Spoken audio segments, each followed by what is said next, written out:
Good evening and welcome to the St. Petersburg By Night podcasting network. Tonight, we present to you our Werewolf the Apocalypse Chronicle, Rage Across Tampa. Welcome to another St. Pete by Night revamped production. The following is rated for mature audiences and may contain graphic themes that will be distressing to some viewers. As always, we recommend you ensure the safety and well-being of yourself and those around you at all times. Viewer discretion is advised.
Good evening, everyone, and welcome to the St. Pete by Night Twitch channel where we play St. Petersburg by Night, a massive multiplayer 5th edition World of Darkness Chronicle set in the city of St. Petersburg, Florida. My name is Kent, also known as Misha Kent. I am the lead storyteller of St. Pete by Night, and I'm the storyteller of one of the greatest, in my mind, chronicles of all time, Rage Across Tampa, which is what you are here to see this very evening. It is our Werewolf the Apocalypse 5th edition chronicle set in Tampa, Florida, which is just across the bay from St. Petersburg. You may or may not have heard of it, but you've probably heard of it. Anyway, you should go follow St. Pete by Night on all of the social media listed down below. And if you're interested in the World of Darkness, or Werewolf the Apocalypse, or Vampire the Masquerade, or Hunter the Reckoning, or any of the amazing products that have taken place over the past 33 years, you should come join our server and come learn about this amazing World of Darkness and possibly get your hands a little dirty as you can participate in one of many one-shots that we offer on a regular basis, or find yourself seated at a table and participating in a chronicle of your very own. This is our first live stream back after Gen Con, and I gotta tell you, I'm exhausted, but I'm going to find the energy because this game rejuvenates me, and that's due in part to the amazing players that make this game possible. So, players, say hello and introduce yourselves, if you please. Hey everybody, I'm Preston. I play Aiden Goodspeed, the Arun of the Gale Stalkers.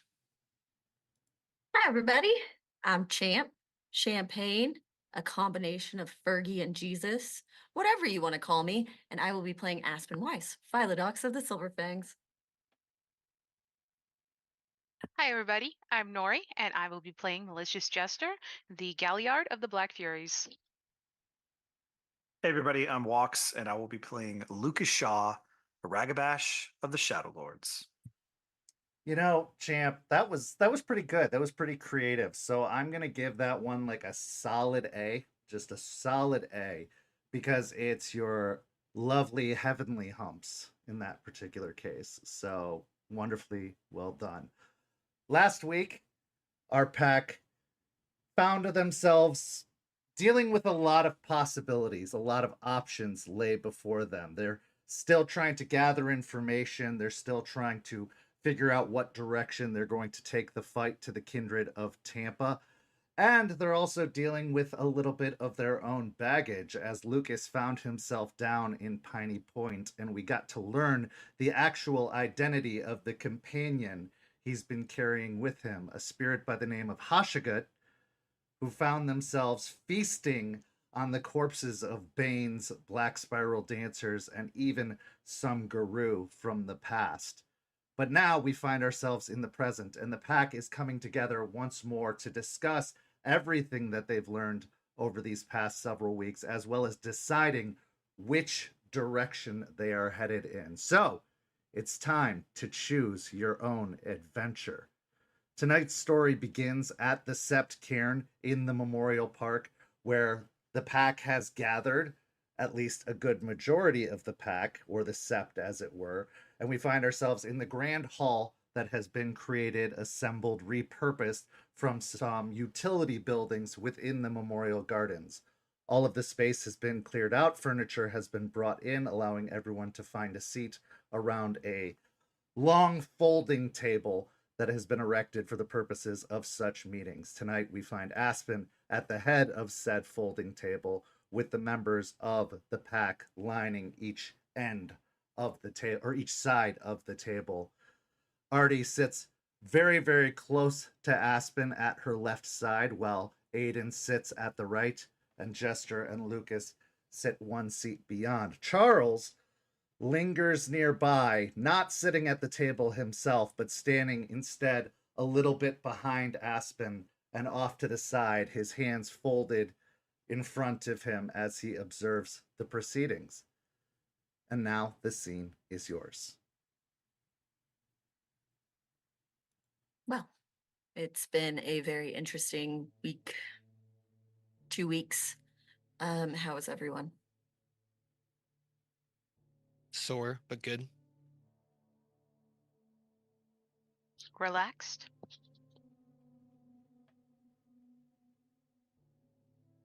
Fine.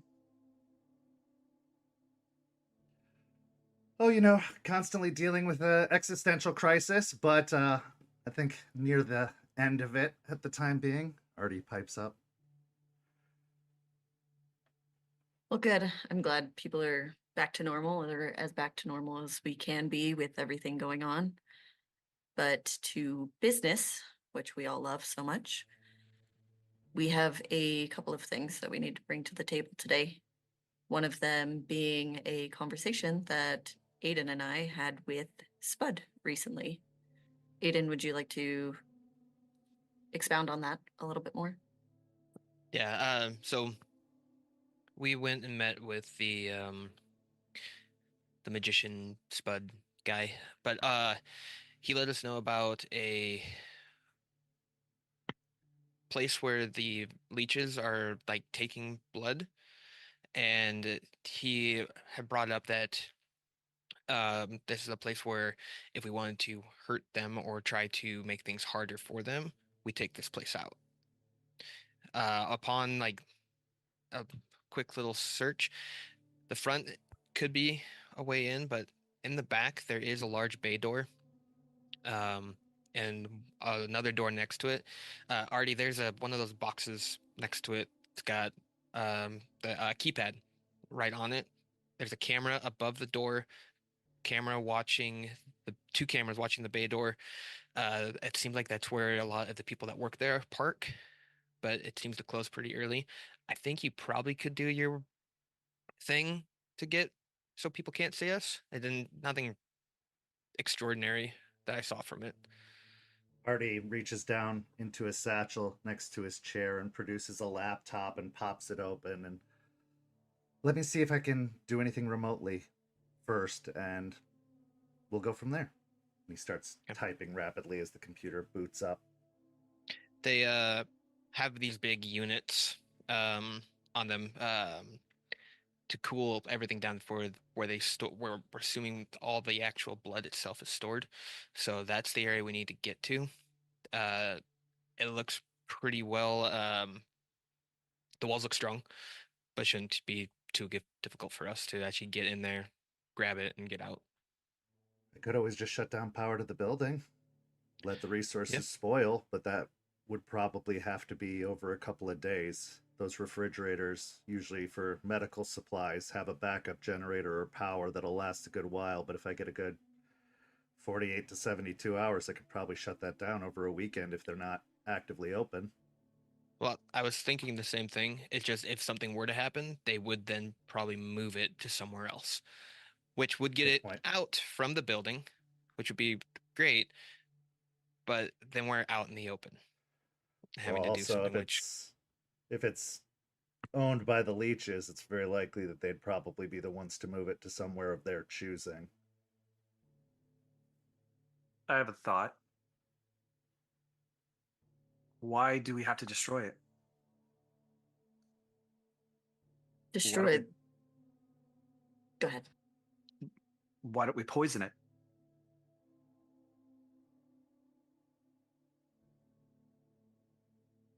I mean, they're going to take it and drink it.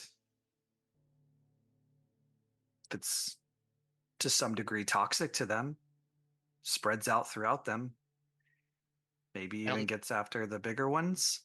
I don't know if we can guarantee that blood only goes to leeches, though, and if someone else were to get that blood, we'd be hurting people that don't deserve it. Well, I wouldn't use anything lethal, just adventurous.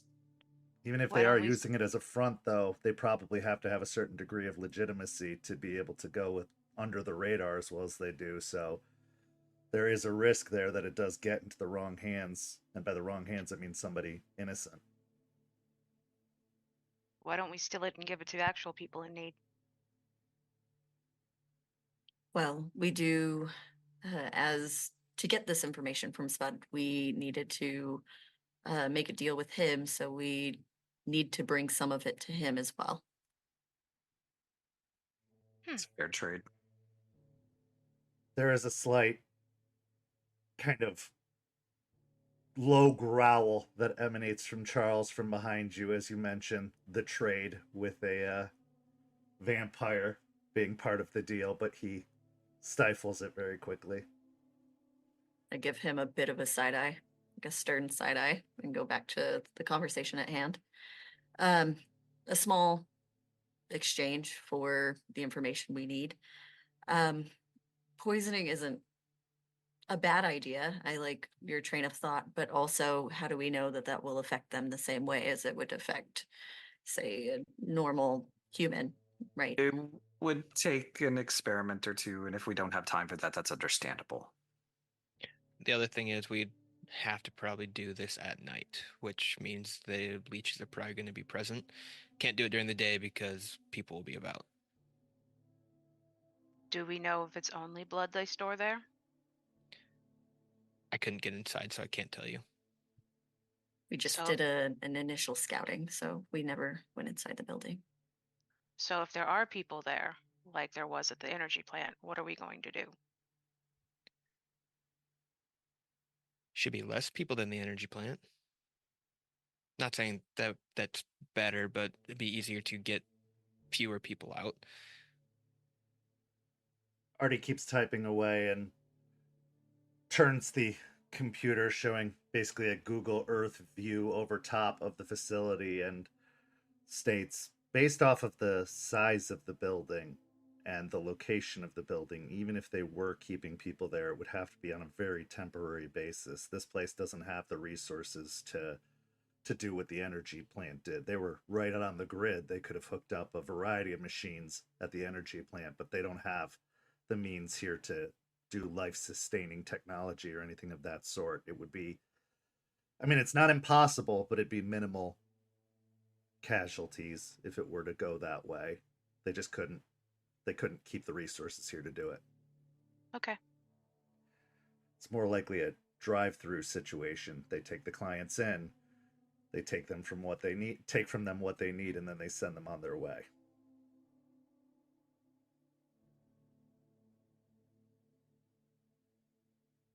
but regardless, taking out that facility in a semi-permanent way, so it can't easily be resustained, is what we're looking at to whittle down the food sources for the leeches, which to that point, while talking to Spud, he did use the word kindred and the word licks when speaking about vampires. So that's a word to look out for. Also, when referring to humans, he used the word kine.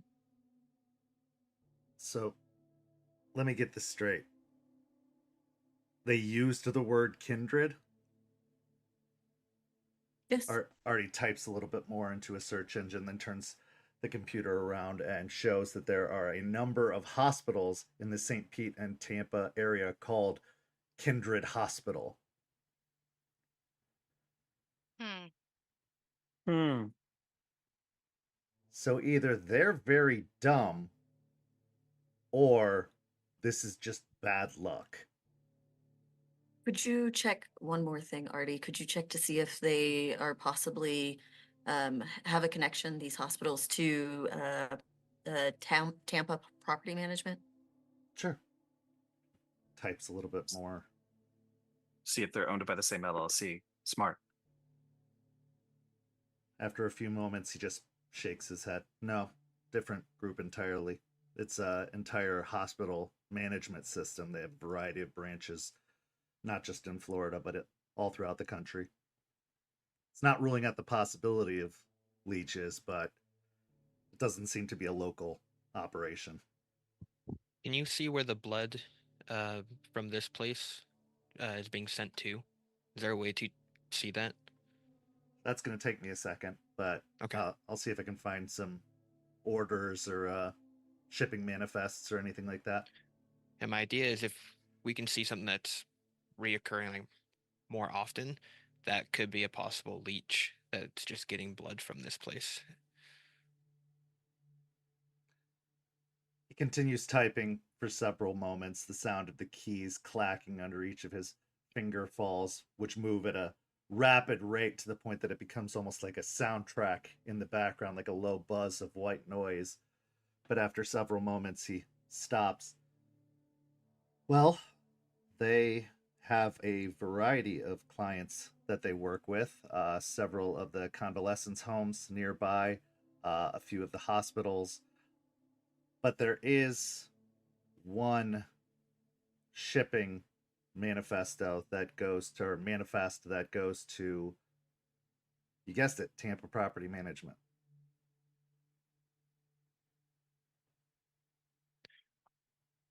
A little bit bigger of a fish than we can fry right now, though.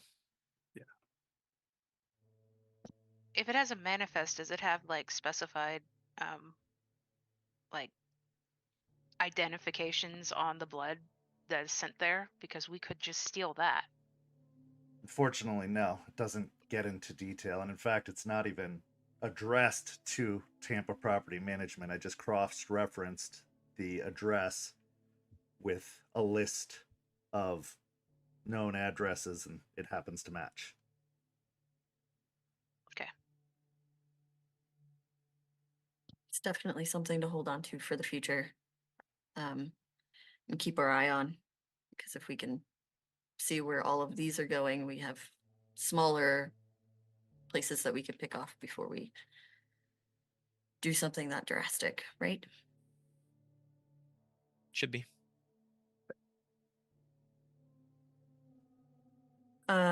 Also, we had talked previously about how Spud seemed different.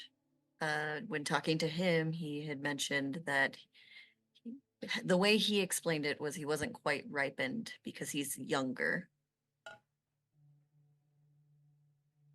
I guess that makes sense.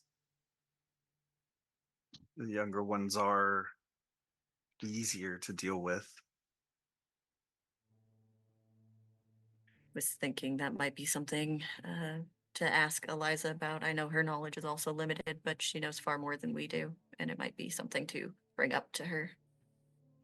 Oh, Lucas, that incident that happened on the roof with that one leech, apparently that was a rare thing that we didn't stumble on anything really, just apparently just happened. So we don't need to go find weird garden stakes, apparently, but that dude was just weak. That's disappointing. Yeah, I was a little upset about it. Yeah, that's fair. Oh, okay. From what I know, I mean, and it's very little but from what I've gathered, it's not a gradual transformation. It's immediate. They make the change and they are night bound. They are, bloodthirsty. I don't understand this whole ripening thing. That doesn't sound normal. It caught me as odd too, and the younger and the wording he was using seemed off. So I thought it might be something to look into.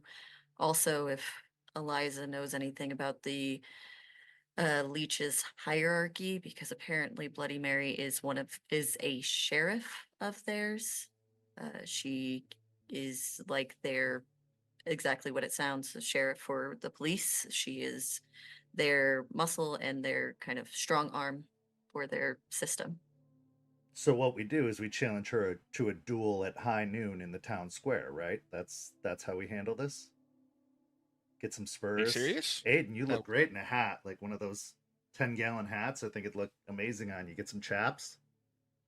I think in this scenario, we're not the Earps. We're the Clantons. That went over my head, but fair. I'm gonna say that's probably right.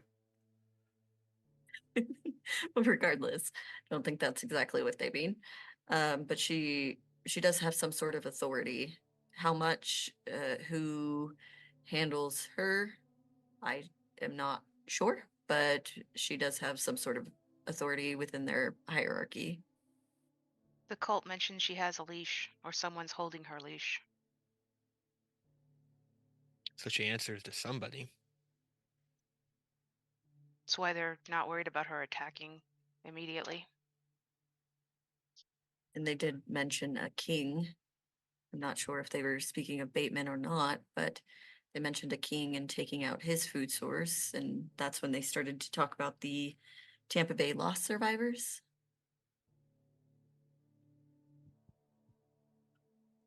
It's like a support group. You'd mentioned that, and I did a little bit of digging into it. It is family, friends, relatives of those who took their own lives. It's a support group for those in the fallout of incidents such as that. It's very specific, and if there is any leech connection there, that definitely caused some bristles up my spine, because that's a vulnerability that should not be exploited. Yeah, that's not okay. If there's something we could do about that, we need to do something about that.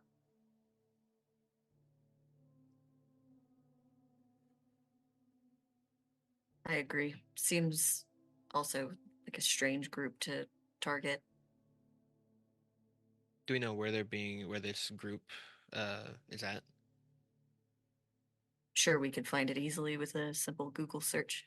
Yeah, I've got their meeting details here. They're supposed to be meeting next week for a bi-weekly event that they do. They have weekly meetings as well with grief counselors and whatnot, but they have a big bi-weekly gathering, and it looks like the next one is next week. It's at a community center near the campus of the college, UCF. Does the meeting take place during the day or at night? It looks like it is during the week. It starts around 6:30, ends anywhere between 9 and 10 o'clock at night. Anybody up for going? Not me, of course. My face is too public. And get you a mask. Well, I know the community center pretty well. I could go. I was thinking maybe Artie and Aiden could go. Just kind of take a look as if they're trying to be a part of that community. See if anything strange happens. All right, okay? I was trying to be smart. What's the community? It's like it's a gathering of people, kind of like, you know how you would have moots, kind of like moots, but Okay. it's just for regular normal folk from all kinds of walks of life, usually those local to a specific area with some sort of quality that binds them, whether it's a past occurrence or a common hobby or activity. Like yeah, it's just like a meeting, kind of like these. Okay. All right. Yeah, I'm okay with checking that out. Okay. Yeah, like a meeting for people who are supporting each other with similar issues. I'm so good at that. You don't have to say much. You could just pretend like you're very sad. I'll look to Artie, coach him. Yeah, I might just have you wait outside and just keep an eye on things. This is like walking into a minefield of emotions, human emotions. Not sure if that's necessarily your strong suit. Aiden, No. don't be offended by this, but Artie, you should bring him in as an emotional support animal. Aiden will slightly look over towards Charles and then restrain himself.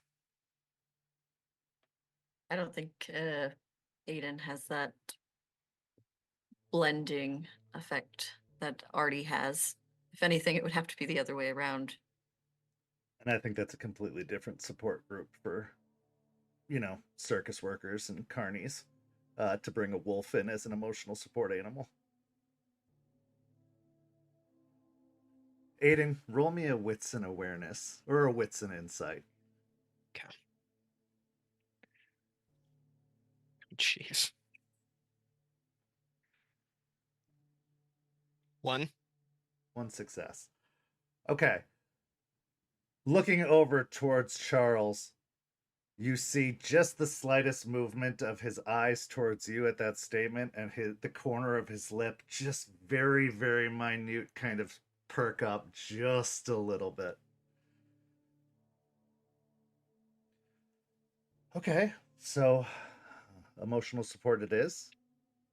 I can look into that. I mean, unless you prefer to go Lucas, you just didn't strike me as somebody who would want to be around all of those emotions. Oh, no, that is striking you exactly where it needs to strike you. And it's not so much that I don't want to be around the emotions. I just don't think I can control myself if somebody starts talking. That's also very fair. I like your self-awareness.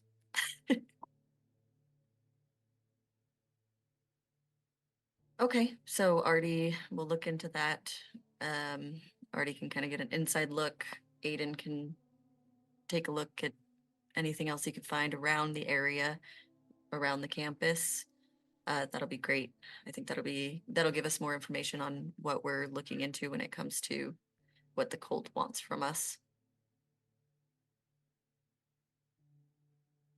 Great. What else? Artie clearly and uncomfortably changes the subject.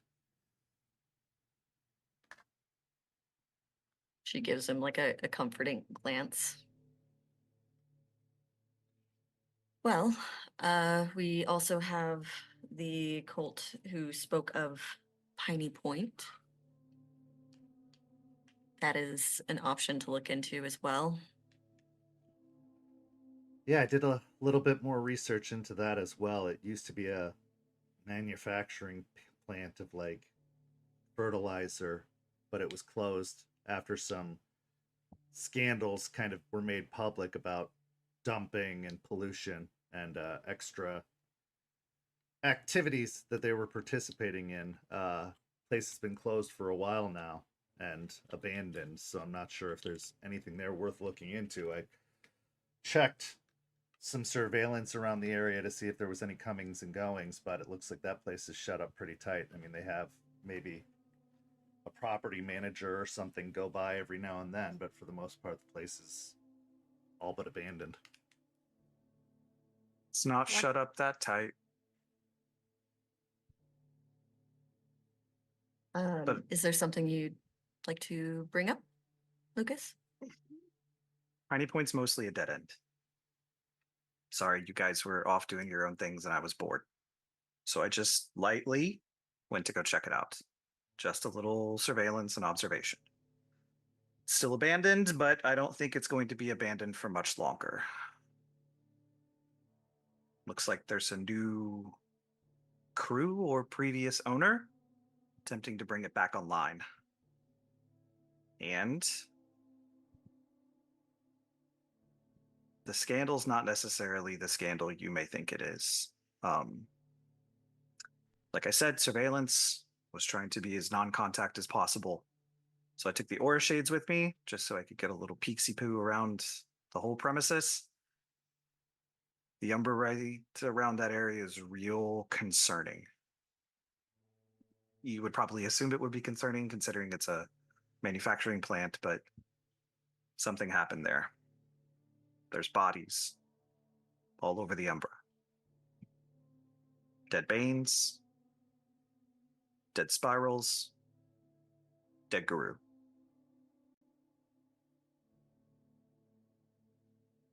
I didn't mess with any of them, but I think if we're going to do the right thing, we probably just can't let them stay there. We got to get them out at some point. I would have done it, but discretion is the better part of valor in that case. And the person that I saw wandering around, a blonde carrying a clipboard. I didn't really see what was on the clipboard entirely, but I did see the two letters E and X at the end of the paper. And I'm sure we can all play Wordle on that one. So.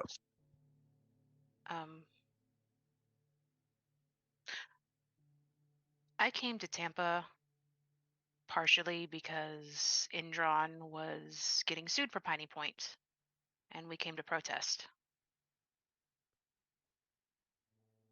Same Indron that we connected to Magadon and the people testing Aiden's wolves, Aiden's family. So there might be a connection there. Okay. Do some more research on that, figure out where the connections are and what's really going on there. I do agree with you, Lucas, that we should go in there and clear it out, which means we would have to talk to Eliza about that as well. She has a way of cleaning up those messes that none of us are too good at. So having a conversation with her about that would be a good idea as well. But it does bring me to a point, thank you, Lucas, that from now on,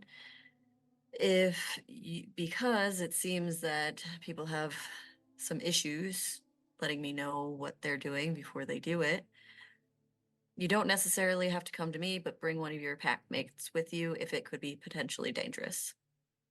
You can bring it back to the pack as a whole at the meetings, but somebody should be going with you. Somebody should know.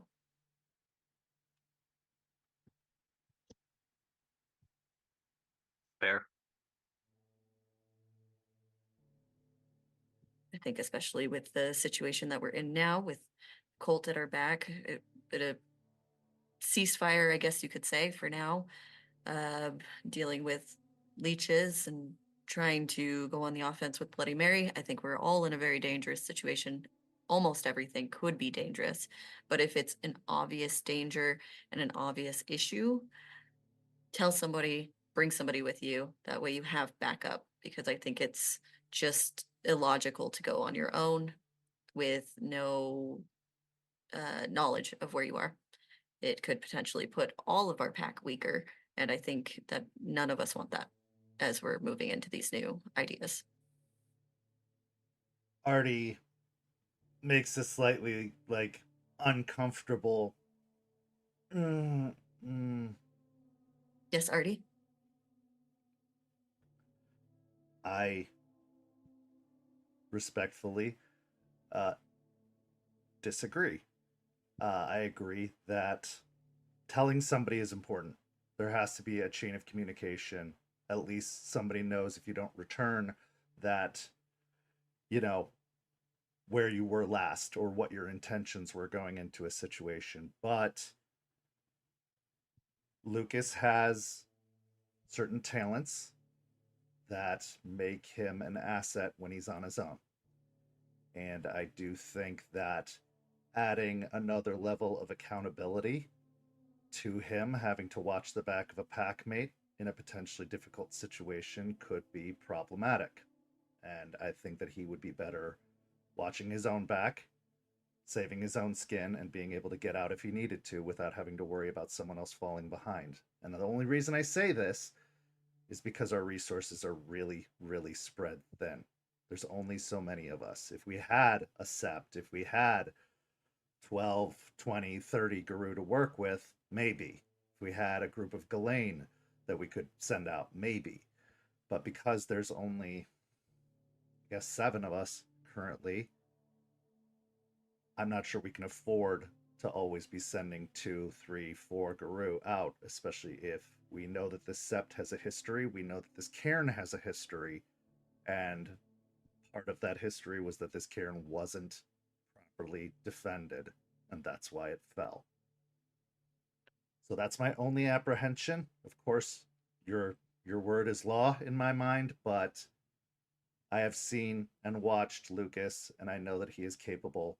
And as long as he communicated his intentions and Artie looks to Lucas kind of in a like, I got your back here, man, but give me something, I think that he is best served doing his own thing and that he could be an asset in that regard. Well, I agree with you because Aiden, she looks over to Aiden, is wonderful and has skills on his own. And when he's on his own, he does much better as well. Right? And I completely agree with that. And I think that is an asset to us all. But it seems that communication is lacking within our pack. And it doesn't, yes, we are spread thin, but when we do not communicate with one another, one of us is going to get killed and no one else will know. And that is something that we cannot afford. So if the pack does want to move singularly, then communication needs to be better. We all have phones, as much as some of us don't like it and some of us see it as a problem. We live in this age and we will be using them. Am I understood on that front? Actually, if we can shore up some resources, I can get drop tags that can be tracked with GPS and could at least give us an idea of someone's status or at least location. If that's if someone's going to go on a way mission, to use Star Trek, I could drop one of these tags with them so that they could at least be monitored or tracked to a certain degree. It's not perfect, but it's better than nothing. But It's actually, go ahead. Aspen, you're the Philodox here, so I will defer, as already said, to your decision. But let's put it like this. Let's say if one of us figures something out or has a lead, we will put it out to the pack. Let the pack make a decision on whether that person leaves by themselves or leaves with somebody else based on that person's requests and input and the overall danger of the scenario. I think that's an excellent option. I do. And I will agree with that, and I will be amenable to that with your guys' suggestions. But with all due respect to every single one in this room, I am tired of running after you like you are my children. So if we can avoid that in the future, then I am completely okay with rectifying this going forward. I'm not angry. I just know that it has been a constant issue with lack of communication to your alpha. and to your pack as a whole. So if we could fix that moving forward and make sure that we are all communicating properly, I won't treat you like children. I will let you do what you do best because we are all adults and we all bring something to the table. But I will not be your mother. I am your alpha. So that needs to be rectified. Makes sense. All I'm hearing, or what I'm hearing, and I was one of the first to do this, so I think I've learned my lessons, is just text Aspen if you plan on doing something. Artie Again, fishes a cell phone out of his pocket and starts typing a memo. Don't call Aspen mommy. Got it. I think you can. well, anyways, as long as we could rectify that, I do like your suggestion, Artie, of having tags out there. So if somebody is going on their own, we all have an idea. I have my own ways of checking on you guys, but that only gets me so far. So if we could all agree that if we are going to go into a dangerous situation on our own, we have something that the rest of the pack can look into. So we all know if you're in danger, we can show up. Then I'm okay with that. Is everyone okay with that? Yes. I think it's time I got chipped anyways. That was so good, Aiden. I'm so proud of you for that. Thank you. God. On that note, yes, I will agree based on exactly what he just said. Sort of kind of aligned with that. When I did go with Ryder, I had the opportunity to help him, but I couldn't. You guys have seen it. I can sing and inspire you with the rage of Gaia sometimes, but Every time. it wasn't for him because he wasn't officially part of the pack. So I'll glance at Charles. Maybe we should have Eliza and Charles join the pack in case that situation comes up again. I actually think that's an excellent idea considering where we're at right now and moving forward in the future. I think if they wanted to pursue other options, that would be fine. But if they can't gain the benefits of the pack without being a part of the pack, then I think that might be in everyone's best interest. Looks over to Charles. Charles's brow is a little bit furrowed as his eyes become a little bit sharper and almost... Well, I'll let everyone roll a wits and insight on this one because he is a very stoic individual and it kind of can be hard to read what he's exactly thinking. 1.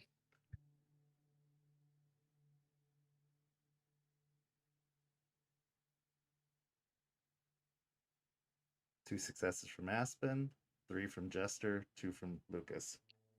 So, Jester, you're the only one to pick up that there is a hint of judgment in his face. He definitely seems unsure about the prospect at the moment, as if that would be a worthwhile course of action for him. But everyone else, he just seems to be in thought about the matter. Well, we're gonna have to shave him first, right? That's need a package of Lady Bix and like 4 cans of shaving cream, right, Aiden? I don't understand that reference. We'll get there, man. We'll get there. Well, Charles, thoughts? You seem like you don't want to do it.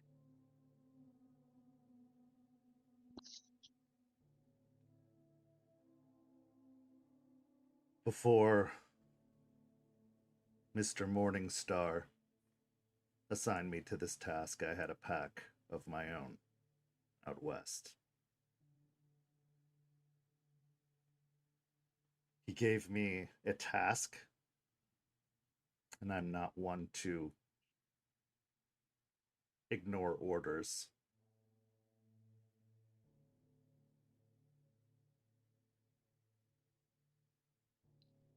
this is what the Alpha requests or requires,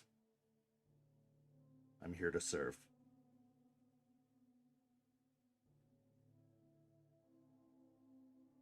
I will not force your hand, Charles.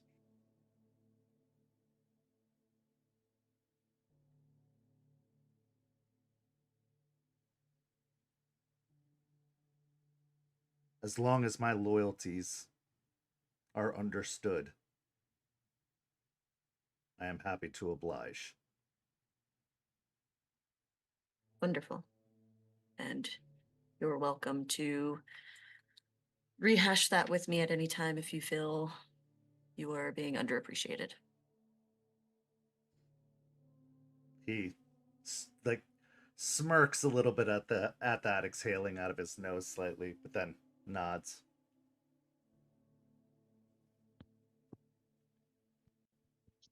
Just out of curiosity, where do your loyalties lie?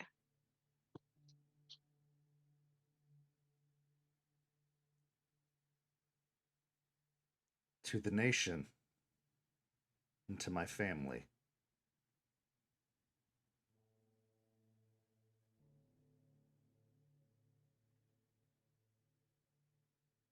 But of course, to Gaia also. And from what I've seen, so do yours. And for that, we are aligned.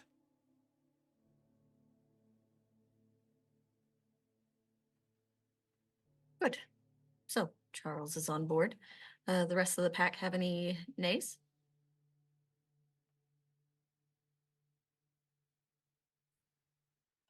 Abstain.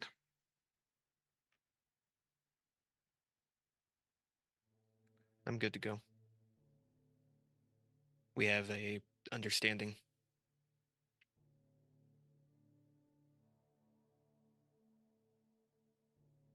Yeah. She'll narrow her eyes at Aiden for a moment and then turn to Artie. Chuckles is all right by me. And Artie flashes a big grin towards Charles, and Charles just gives another deadpan, furrowed brow in his direction.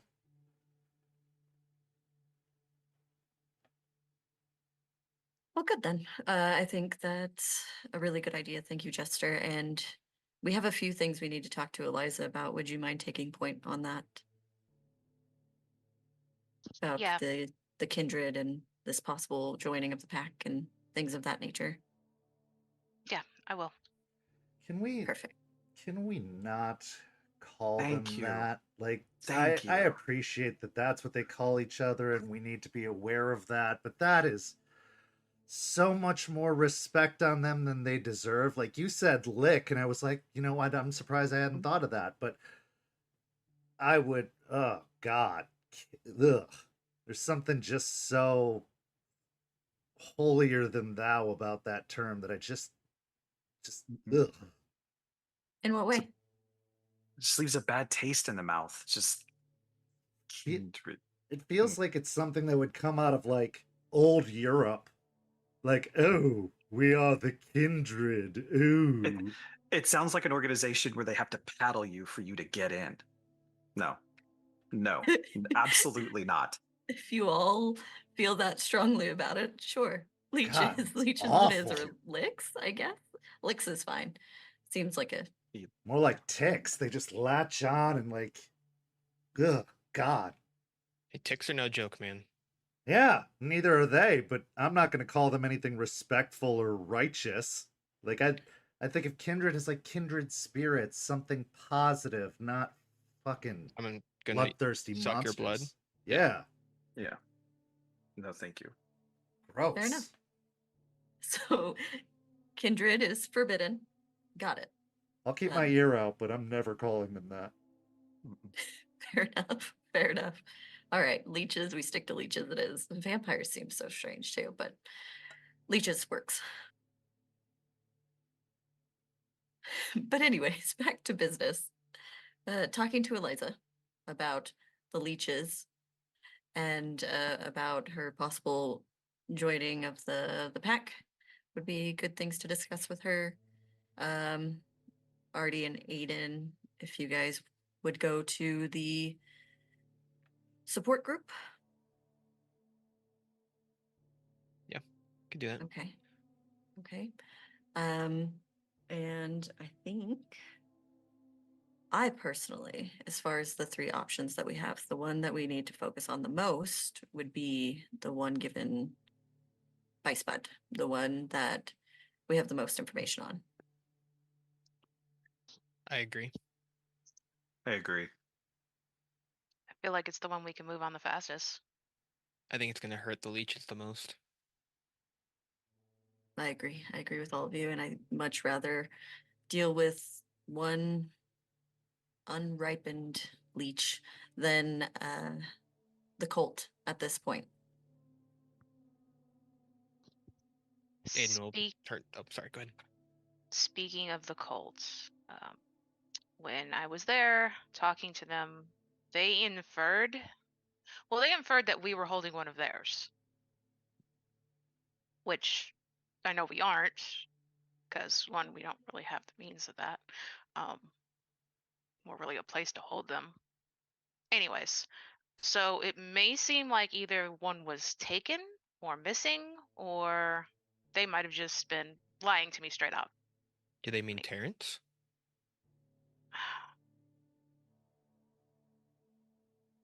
But Terrence wasn't theirs. No, but They were scouting Kyle. him. These cult people don't really seem like one to say this one's ours because of. They're just this is mine, and that's final. Could be. Could be. Well, they can't have Terrence, so joke's on them.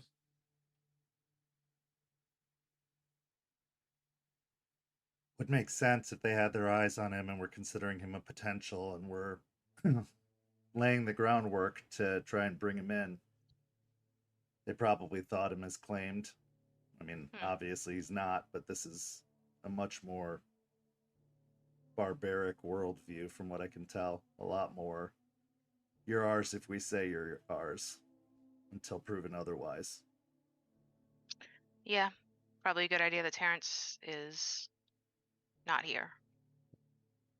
He's doing really well, though. I talk to him pretty often. He's talking to spirits a lot, and they're talking back. And he's learning more advanced stuff, so he's doing really well. Good. Speaking of the cult, Eliza knew them, and I don't feel like we're talking enough about that. Clearly, they were of the old cairn. Clearly, there's a connection there and a long-standing bitterness towards Ryder and Eliza. What do we think that's all about?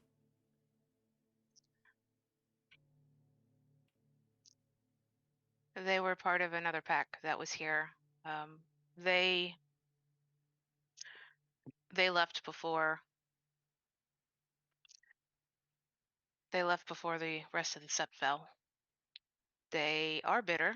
They feel like, one, the nation betrayed them. They felt that Ryder betrayed them. From what I understand, they feel that Ryder betrayed them because a person he cared for, who was part of their pack, I think their pack leader, died, but they blame it on Ryder because Ryder held back on taking action, and it caused the sept to fall in their eyes. So were they back to get even with Ryder? I mean, they're a little late for that. No, I think they're back to take Tampa back. You said they're the ones that chose to leave. They chose to, according to Plato, or Brandon, if I remember the pictures correctly, that was his old name. He chose to leave because he wasn't willing to sacrifice himself for a mission that they did or were going to do. I was going to talk to Eliza more about it. So wait, technically, his name was Brandon, but now he's Plato. Is this like one of those Prince situations, or we're gonna have to call him like the Garou, formerly known as Plato, formerly known as Brandon, or just a symbol at some point? Because that's gonna be really hard to keep track of. You It's may a not line of- want to do that. He seems like an asshole. I'm perfectly happy to do that. They're also really quick to violence. Oh, well, that I must got do you. that. Yeah. But I Oh. mean, overall, they chose to leave. This sounds like this is a them problem, not an us problem. Yeah, but Get they're here therapy. now. Work it out. I don't have the full story. I can get the full story from Eliza and Ryder, but that will take a little time. That would be smart because Grandmother Willow said something while Lucas and I were there. She said, "What once was asleep woke again, and a righteous fury and revenge on everything." So I think context when it comes to all of that would be ideal. They definitely want to get rid of the leeches. Beyond that, I think there's something else, but they're not willing to talk about it to me. I don't think we're going to be aligned in the net goal after that, though. What about that? The other one, not the symbol, but the other one. Ethan. Ethan. There was I got like a real American Psycho vibe off of him. Like it was very, when you encounter certain Garou, you can kind of get a hint off of their personality. Like I had Lucas pegged for a Shadow Lord before he even said a word, but that one gave me like not cult vibes. He gave me like, I'm gonna murder you in your sleep vibes. Yeah, I got those vibes.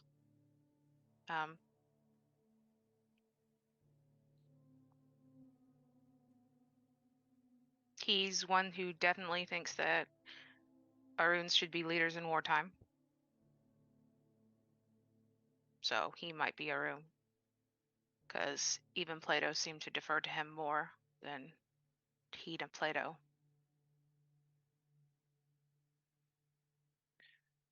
How many of them are there? From what I saw, those two, which were the oldest, they were the elders, and 6 others, at least. Any That's of them eight. have? That's 8, Aiden. 6 plus 2 is 8. Thank you. I can do that. It's when I get past these, I get lost. Okay. You should No. start using your toes too. We'll Yeah, get just take your shoes we'll off, get your man. toes. You don't want that. It's fair. Did any of them have yellow eyes, or did you just happen to see that? Or a book? Did any of them have yellow eyes, Kent? Not that you saw. Not that was obviously apparent. Not that I could see. Okay. There was a book that was there when Artie and I were looking through that window. There was a book. It was almost looked like leather, but it had a symbol on the front of it.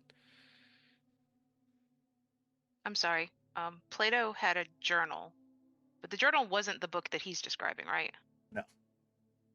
But it's not the book you were describing. Okay. I know there's So- a gift our people can use that allows them to see in the dark that costs a glowing yellow eyes. Maybe it was just a gift one of them had activated at the time. Yeah, but he was in the room where it wasn't dark. Well, it's off-putting to see if you're not prepared for it. So maybe it was Yeah. like a intimidation or recruitment tactic. Because that was back when they had the new kids, right? There was Yeah, the 3 of them in there. maybe it was something to do with that. Okay. Be like, look at us, we're powerful and have magic. I don't know. I've never recruited for anything. They were very willing to show off how excited, maybe even, or gung-ho they were about killing humans, especially if humans were serving leeches in their mind. That's dangerous philosophy because one could say by being fed upon, they're serving, and if this is anything like the old classic tales, they think leeches think they're the aristocracy and everything else below them is cattle.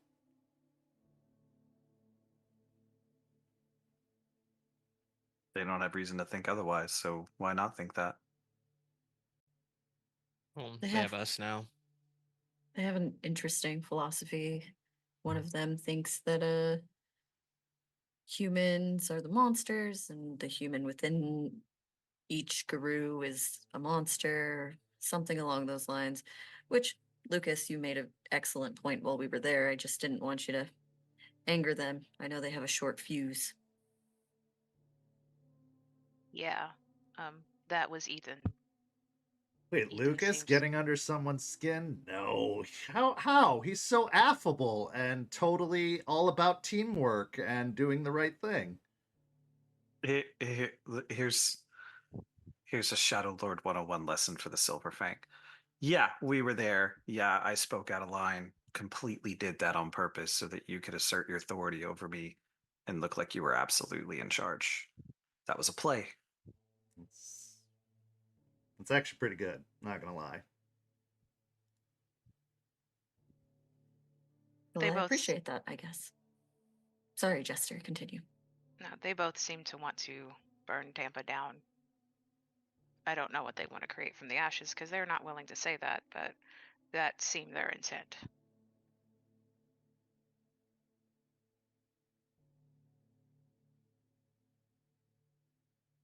I get the theory, but I think there's too much collateral damage in that.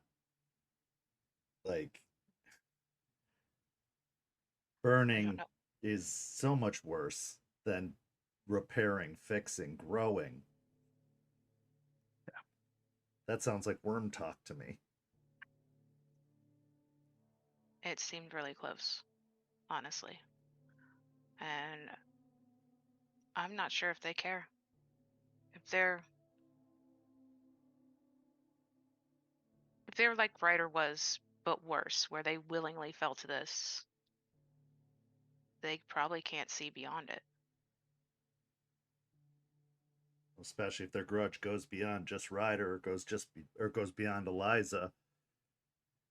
It's probably everything and everyone. That's exactly what grandmother will have said. Yeah, Revenge on everything.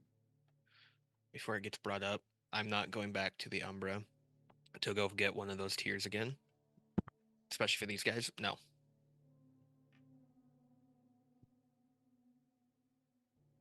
I don't blame you. Okay.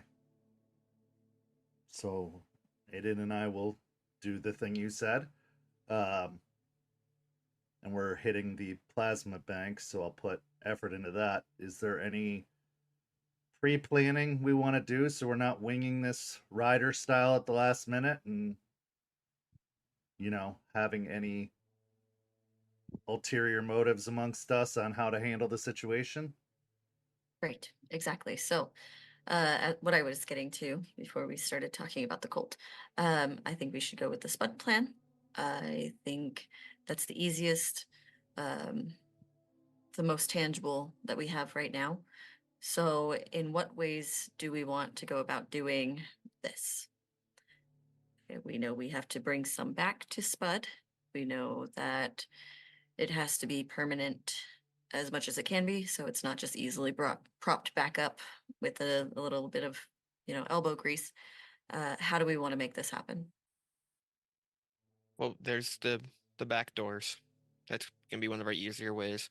If we really wanted to, we could go Die Hard style and take the AC units off the top and just rip them off and go through the air ducts and then drop right in. It's not a terrible idea.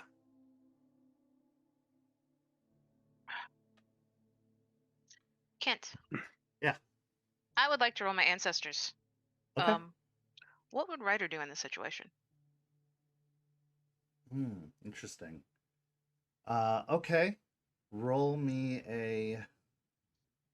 Let's go with composure and insight check as you try to summon up the ancestors in you. Make a rage check as well before you roll it. Okay. As you're trying to stir up something deep within inside yourself. I will lose a point of rage. Okay. Pulling upon all the anger, frustration, strain within you, trying to summon up the memories, the spirit, the imprint of Ryder upon you.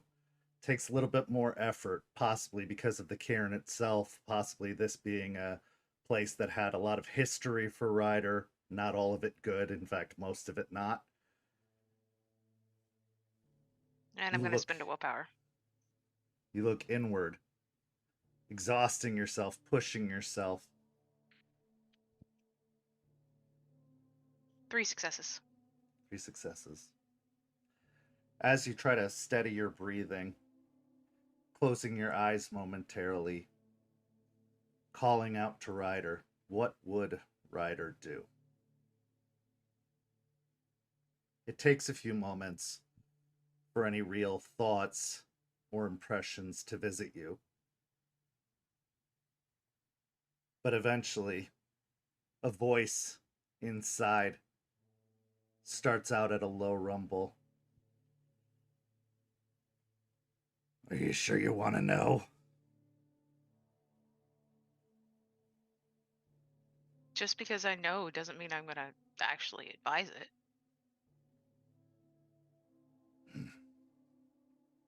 Well, living, breathing me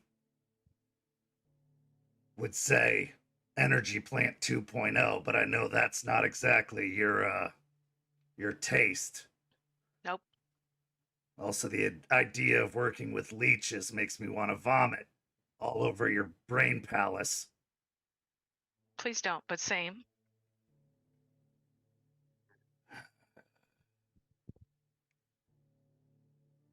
What about old you?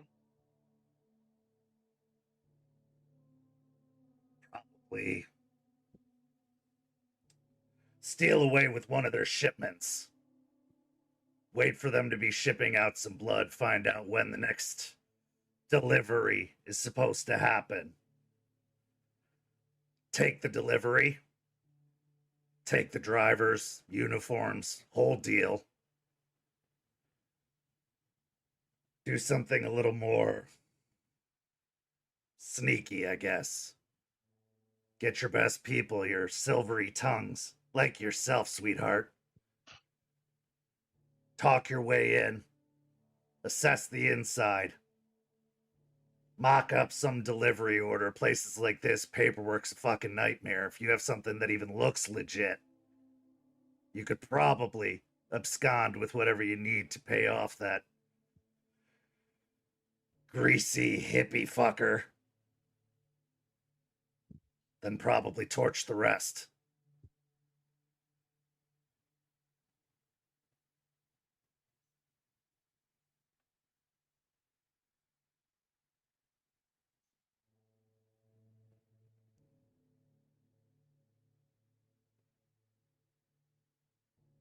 What if we infiltrate one of their deliveries? Sneak in and find out when their next delivery is. Take out the delivery driver, steal the uniforms, sneak in that way.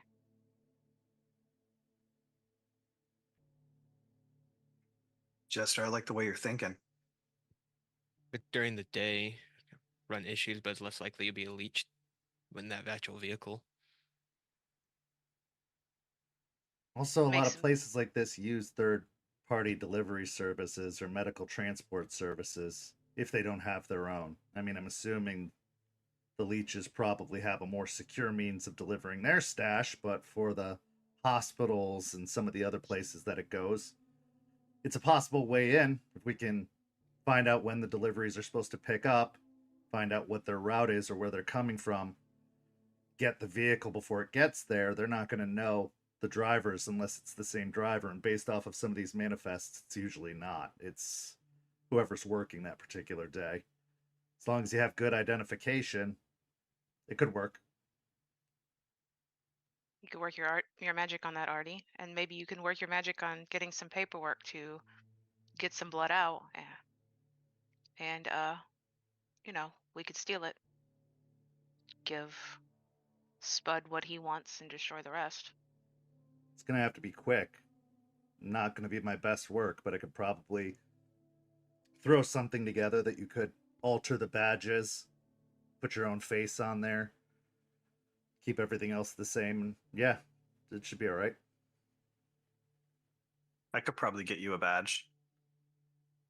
I could post up for a couple of days, get some photographs, get some license plates. Probably close enough to one of the trucks to lift off a badge.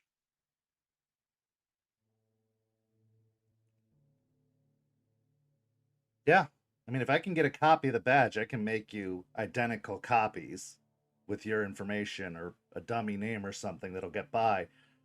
But if I have to do it on the fly, it's going to be literally taking a photo, cropping over, and relaminating it. It's going to be messy, but hopefully enough that if they're not paying too close attention, it'll go by unnoticed. As for a manifest, he starts typing at the computer again and typing, and then his typing gets a little more rapid, and he starts leaning in, getting closer to the screen. And then after a moment, he immediately slams the laptop shut, pulls it over his knee, and snaps it in half over his knee. I'll be right back. And he gets up and scrambles away from the table, rushing out of the building. I'll look to Aiden. He probably got found. Like tracked, except on the internet. Oh, Aspen told me about that. Mhm. Some weird stuff, weird people out there. Yeah, there was probably someone sniffing his trail. I can help him with it later. I got a thing I could do. I'm sure he could do it too, but we'll figure it out. If that's the case, why don't we switch some things up instead? Why don't we have Aiden and Lucas go look into that, get the badges and things, since you guys are much better at scouting and finding things in hard to reach areas. No exploding any leeches, please. At least for now. That was an Just for now. accident. He said it was a rare thing. I don't know why you think this is what we do. I wish we could do that. That would be. I do too. I would be out there with your permission doing that every night. Like balloons. Or a Buffy episode. I am trying to make light of an aggravating situation to, move past it. But please don't blow up leeches or stab them or run after them or anything along those lines. Just get what we need so we can move through this as easily as possible. Does that sound okay? Are you guys both all right with that? So just to make sure we're just getting the badge, we're not stealing the truck and the uniforms, just badges. I think the badges would be best. Any other information that you could get would be wonderful for us. I'll shoot you a message if an opportunity comes up, like, hey, we can make this happen right now, but we won't do anything without actually letting you know beforehand. Perfect. Sounds great. I am going to go check on Artie and make sure his laptop is okay. Check his knee too. He's fragile.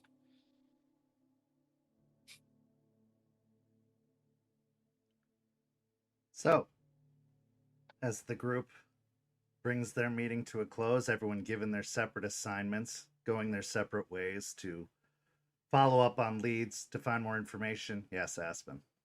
Aspen would like to go outside and actually check on him because she is going to walk up to him, make sure he's all right. He's in the crematorium at the moment, having thrown the laptop into the furnace and firing up the furnace to burn any remains of the computer as quickly as possible. He seems all right, a little bit frustrated, but he doesn't seem any worse for wear. Okay, she's gonna turn him around though. She's gonna be like, "Hey, I'm gonna go with you. to the loss support. I'll go with you. It's the same community center I used to take him to play basketball, and when Mom wasn't around. It's weirdly fitting, but also not in a good way. Yeah, then I'm going to make sure I'm there for you. Thanks. And he leans in and gives you a kiss. Everything else work out okay? Yeah, I think we've got a good plan. There's a possibility that they might steal a truck, but we'll see what happens. You know, it's this group. I kind of just roll with the punches now. And she grabs him by the hand and starts walking him out. And with that, we'll go to a quick 5-minute break. And when we return, the pack will be going about their separate means of business, having some important conversations, following up on some leads, as I said, and possibly uncovering some new information about the cult, about the kindred, and about the problems they face. We'll be back in 5 minutes. See you shortly. St. Petersburg by Night is brought to you through collaborations with our partnered vendors: Wolfpack Dice, Ember Fox Dice, Dragon Ink Dice, Farrah the Bard, Champs Tramps, Panty Artista, Chromatic Creations. Links to our partnered vendors, as well as our Twitch and YouTube channels, can be found on our website, stpbynight.com. The official theme song for St. Petersburg by Night is Vampire by Faith and Failure. You can find them at faithandfailure.com. You can follow St. Pete by Night on all socials with the hashtag St. Pete by Night. If you wish to support our program, you can do so at ko-fi.com/St. Pete by Night to help keep the stories rolling. And we are back. In the first half, the pack got together to have a little bit of a check-in, to get caught up, to see the situation, as a lot has happened over the last couple of weeks, and it was pretty necessary to get back on the same page and to pick a path of attack moving forward, as there are many avenues with their own perils and own consequences awaiting them. But now we find Aiden, who wanted to have a conversation, a check-in with Artie. So after the meeting has concluded, you stopped Artie and said, "Hey man, let's hang out," effectively. And Artie took Aspen back to the apartment before heading out to Lettuce Lake Park to meet with Aiden. So Aiden, as you're waiting at the park, eventually you hear the rumbling Jeep of Regina moving down the gravel driveway, the back driveway that leads to the camp where the RV is set up, where you've been living for several months now, probably past a year at this point. The tires come to a screeching halt, the gravel groaning and grinding underneath the tires as it stops, and as the engine cuts off, Artie climbs out of the driver's seat. Hey. Hey, have a seat. I'll pat one of the chairs next to him. All right. Artie reaches back into the cab and pulls out one of those 6 packs of beer that he brings over and sets on the table. What's up?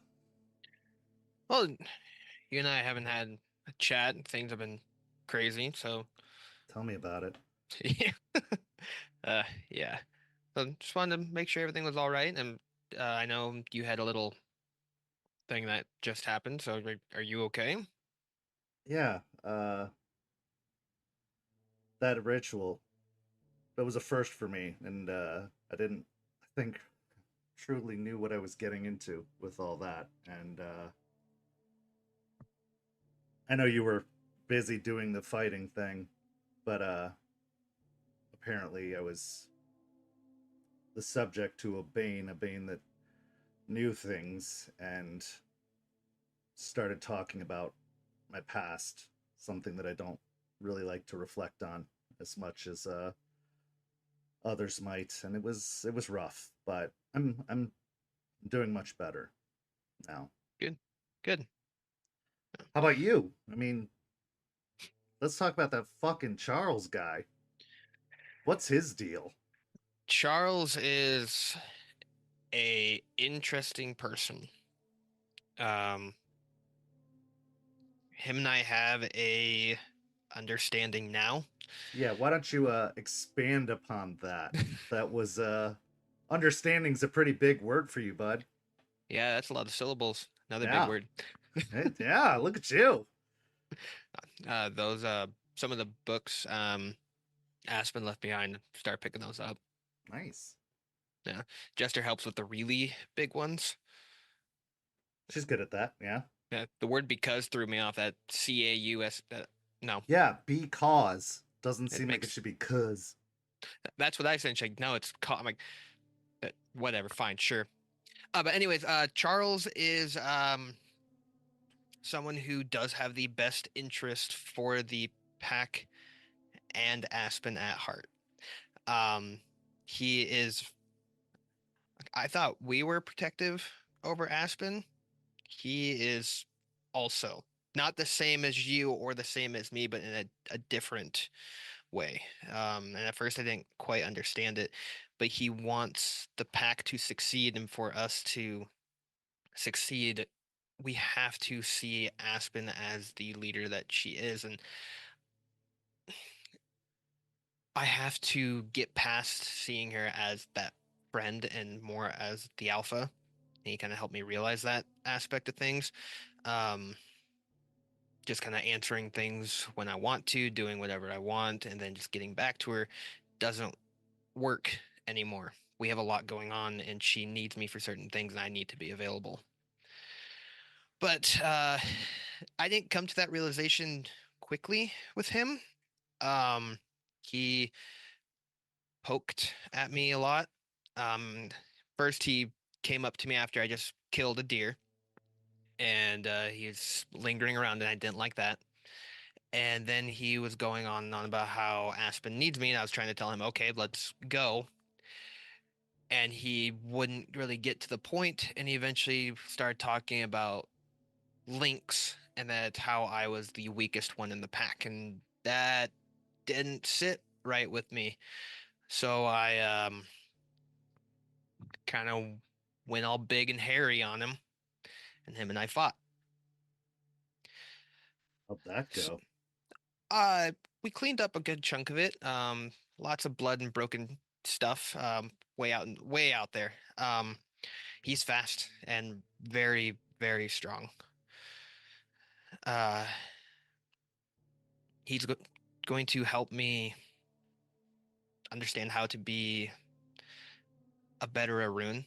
Now, nothing against Duncan, my mentor. He taught me how to be an Arun within a pack of a lot of Arun and a sept and the other Garou I can rely on. And I kind of I didn't understand that that's going to be different here. Yeah, we're in really different circumstances. This is kind of uncharted territory. I mean, a lot of those bigger septs have been established for generations and have been around. This is kind of breaking new ground, even if it is formerly old ground. Like we're on our own out here, and that makes things a lot more perilous. See, I can say Yeah. big words too. I don't know what that means. Dangerous. Oh, okay. Yeah. Perilous. Perilous. Yeah, you got it, man. Okay. But he basically told me that I need to be available at every moment of every day because something could happen with the pack and that I need to be there as the Arun. So I'm trying to figure that out.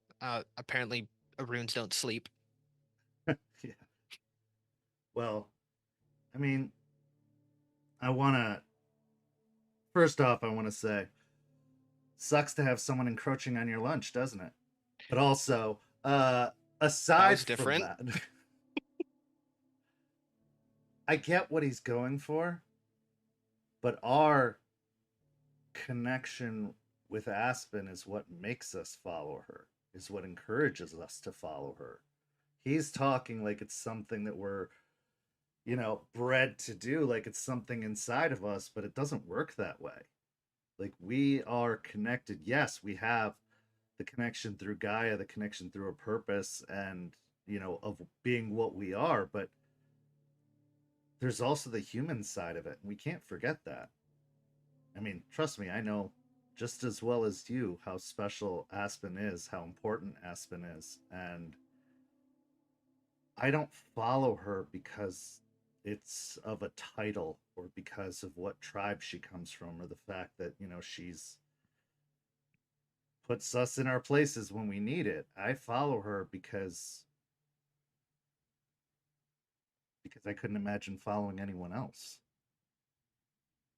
I Because I understand that. respect her and I want to see her succeed, and because I know her heart and I know it's in the right place and I know she wants what's best for us as individuals, us as a pack, as a sept, as a society. I don't do it because of duty. Because if it was because of duty, this duty sucks. I mean, Yeah. like we're having to fight a pretty perilous battle right now. We're It's all outnumbered. uphill. We don't have a lot of information, but I'd follow her to the end of the earth. And I don't have to be a soldier or a dutiful person to do that. When she needs me, I do what she needs me to do because I trust her and I believe in her. But I'm not going to stop viewing her as my person because I'm told I have to fall in line. I'm not going to stop thinking of her as the most special person I've ever met, the person who gives me something to look forward to when I wake up every day. I'm not going to think of her any differently or treat her any differently because I know that's not what she would want. Yeah, when she puts on her authority voice, we have to listen. We have to do our job, but we have to know it doesn't come from a place of not viewing us as the individuals, her friends, her something mores, you know, her pack. It's because that's how important it is to her. And we need to support her in whatever way possible. And no, man, you don't have to be at her beck and call every minute. She'd hate that, you'd hate that. That's what I'm for. I'm by her True. side. I'm keeping her safe and I'm not fragile, by the way. Oh, you heard that? She told me. Oh, jerk. I I will mean, never I didn't let say anything. I will never let anything bad come to her. We all have these abilities to fight because that is what the spirits gave us. That is what Gaia gave us. You are our Arun. When you're needed, you're there. And you weren't needed at that camp. You were doing what you needed to do, which is take care of yourself, which is something we also need to do. You needed to please your patron. And I'm not even going to launch into patron pleasing. My patron, for the most part, is a car. I just need to make sure it's filled with gas and taken and washed every now and then. But you're doing the job and you're doing it well. And anyone to try and judge you or shit on you for the way you're doing it hasn't walked in your shoes, hasn't been in your life, in your position. When you needed us, we were there for you. When we need you, you're there for us. And that's all we can ask of each other.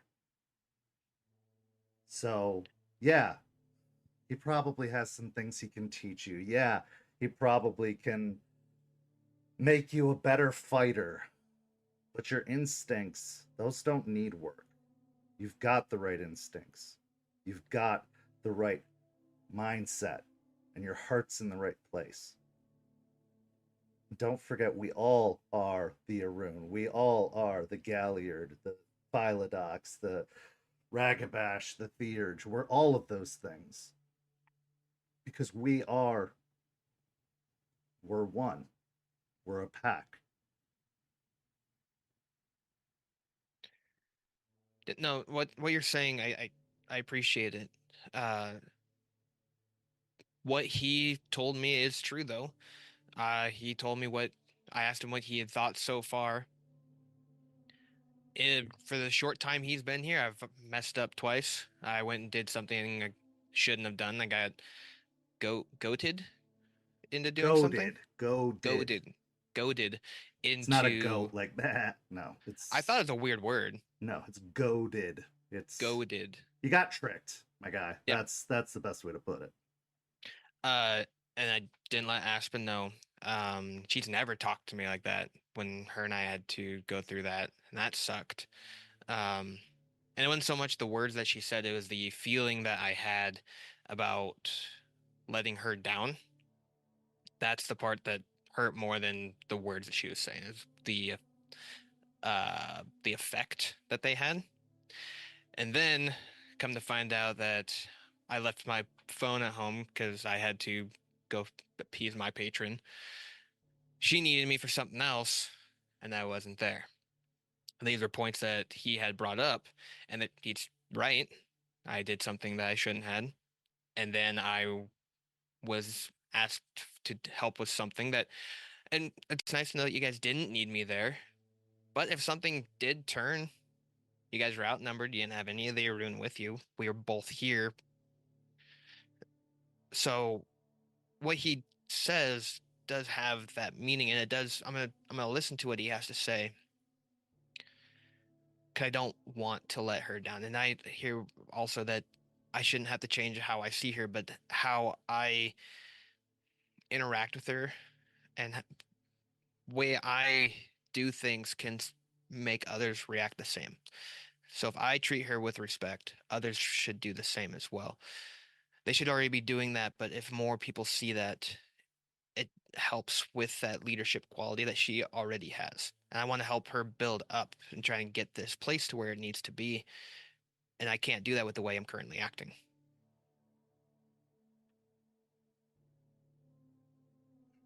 If this were 6 months ago, I'd agree with you. The Aiden, when we first met, when we first came together, he was naive. Naive meaning unaware of. I think you got that one. But I got that one. He was still walking with kids' shoes. You know, you were still figuring out the whole human experience. And as he's saying this, he fishes into a cargo pants pocket and pulls out a 20 ounce of soda and passes it to you. Pre-shook, by the way. You can just help yourself to that. He was still learning. You've learned a lot, and you've grown a lot since then. And I don't know. I get a weird feeling about this guy. He had Aspen second guessing, trying to tell her not to worry and to only think like a leader. And I'm sure there's probably some wisdom in that, but look at the guy. Not a lick of humor in him. It's like he's just an automaton, a robot. He just... What is this fight without passion? What is this battle without caring and love and dedication and devotion? I wasn't raised in a sept. I'm not from a lineage of Garou or anything like that. I had to figure a lot of this shit out on my own, just like you, just like Aspen, just like Jester. And I'll be damned if I'll ever stop being Artie for the fight of Gaia, because in that case, we've already lost. If I had to give up what made being alive special, what made it worth it, if I had to give up jokes and games and pranks, what's the point? Like, I'm not a soldier. I am a guy who cares for this planet, cares for these people, wants to see wrongs punished. And I'm not going to have that taken away from me. Not for a title in the nation, not for Charles's respect. If the nation doesn't want to support us, fuck them. We'll do it without them. I guess in some small way, as fucked up as it is, I respect the cult for that. Because they're doing it. Now they're doing it in a really extreme terrorist kind of way, but they're not letting the nation decide what their fight's going to be and where. It's fair. If the nation wants our respect, then they have to earn it just as much as we have to earn theirs. It goes both ways. So yeah, learn from him. I'm sure some of what he says is true. I'm sure there's some wisdom underneath that overpriced haircut of his. But the Aiden I know, the Aiden I trust and follow and believe in, is funny. Makes mistakes. And when he makes those mistakes, he makes up for those mistakes. One thing I respect about Aspen as a leader is she doesn't give up on us, no matter how many mistakes we make.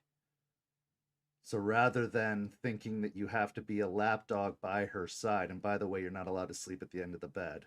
That's a house rule. You'll have another chance. And you're going to kill it. Like you do. And we're going to continue fighting this fight, continue moving forward. And we're going to win. Because this team, there's something special about this team. I've never met more extraordinary people in my life, you included. I like to have fun with you. I like to joke about sandwiches, but you are a fucking badass, my guy. I wouldn't want to pick a fight with you. You tried. Yeah, and it was dumb. And I still have this thing in my hip where it like clicks or something. I don't know. It hurts. Well, that's because you stepped wrong. That's not my fault. Not if all of us were taught by a sept and got to be wolves our whole... Neither My here nor bad. there. I know when you're needed, you're there. And if you're not there and you're still needed, nothing is going to stop you from getting there. You're right. But okay, and this part you can't tell anyone about, okay? I get one more mistake, and that mistake's it. Charles steps in at that point, and he becomes the Arun of the pack. He said I get one more. I already tried besting him once. In the beginning, he wasn't even really trying. I mess up one more time. That's it. We ended up in the lake, and he'll point out to where they ended up falling in. And I'm pretty sure I died out there. There was one point where, in the movie they talk about the whole light thing, and then don't go towards the light and all that kind of stuff. That's a real thing. There's this thing that happened out there, and it went back home. My pack as a wolf was there. Stone was there. I was brought back to Charles standing over me. So he's already beat me once, and he can do that. I get one more mistake, and that's it, and I'm out. So I need to shape up. I can still be Aiden, I can still do all these things, but if I don't, Aiden the Arun will no longer be around. We just gotta make sure that doesn't happen, don't we? That's the plan. I got your back, always. Charles is useful, and him being here is probably good for us. It's good to have another wrecking ball on our side, but he's not this pack. And I appreciate that Aspen's bringing him in. I appreciate that she thinks he has a spot. I appreciate that Jester thinks we should bring him in, if anything, to appease the spirits and be able to use our gifts and not have another rider situation. But In my mind, he's not our pack. He's a potential bridge to something else, a connection, an asset. And when he shows me something that isn't dressed up in $1,000 suit, looking down his nose at us like we're lesser, when he shows me something I can trust and believe in, maybe I'll reconsider. But until then, he's a guest and nothing more to me. You are my Arun, and I don't care if he beats you. I don't care if you mess up. You're my Arun.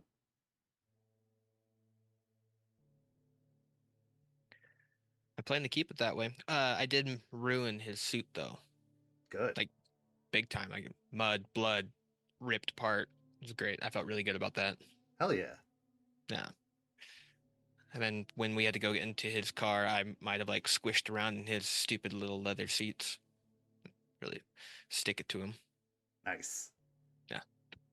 He'll then grab the can and pop it open and shake it towards himself. The liquid just sprays out and foams and just bathes you in the sticky substance. There's got to be an easier way. Yeah, we'll see what we can do about that. And Artie shakes up one of the beers and sprays it all over himself.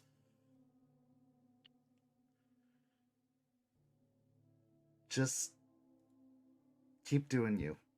That's all I ask. And if you ever feel like you're doing less than what you're capable of, come talk to me and we'll get you back on the right path. But don't let one bad day change you. Yeah. No, you're right. See, I knew you were the guy to talk to about this. I missed our talks. You're so busy having your nose up Aspen's ass, so Hey, it is a little brown buddy. It's cozy up there. All right, okay. But I am craving a burger. I found $1. Jester left $1. It's on me, buddy. Let's go. You sure? All right, Yeah. cool. And with that, you head to Regina, climbing into the Jeep, pulling out of Lettuce Lake Park, going to enjoy a meal and some time together as friends and pack mates. Because believe it or not, you can be both. And with that, we transition. It's a couple of days later. Lucas, you and Aspen have been in correspondence about a much needed conversation, a talk that both of you want to have. And so a meeting is made and the two of you arrive. Aspen, where is this meeting taking place? I probably would have taken him into the wooded area around Lettuce Lake just because it's comfortable. And as much as she enjoys the apartment with Artie, it's her home. So Okay. It's been a few days. There is a storm brewing on the horizon, one that is set to not make landfall in this particular area, but is to bring some high winds and rain. And so people have been preparing about the possibility of this storm. But you and Lucas are able to find a time of peace and calm where the rain has parted for a little while. And you're in the woods of Lettuce Lake, meeting just a short ways from where the RV is set up and going for a walk through the woods. The ground is a little bit squishy beneath your feet from the constant rain that has been happening over the previous days. But you're comfortable, you're home. Not a lot of tourists or park goers visiting the park at this particular time. The sun is trickling in through the branches up above, casting shades of green as it shines through the leaves on the ground, as well as little sunspots of light pooled around by a little bit of darkness from the shade. And the scene is yours. Lucas is just kind of standing there, staring up at the sky, just kind of listening. Aspen will approach him and just kind of put her hand on his shoulder. You want to go for a walk? Look over and smile. Yeah, sorry, I was just seeing if he was talking. He'll look around for a second and kind of look at the walkway and then look around and look at a tree in particular. He's like, yeah, let's go that way. Yeah. And she'll start walking that direction. How, I don't know, how is everything? How are you adjusting? I'm getting used to the heat, so that's pleasant. These rains, this is welcome. I like this. We can do this a lot more. I'll be a lot happier. All right. So just, hit you up when it's raining. We can have nice conversations. I can have a nice conversation at any point. Come on. Give me more credit than that. What about you?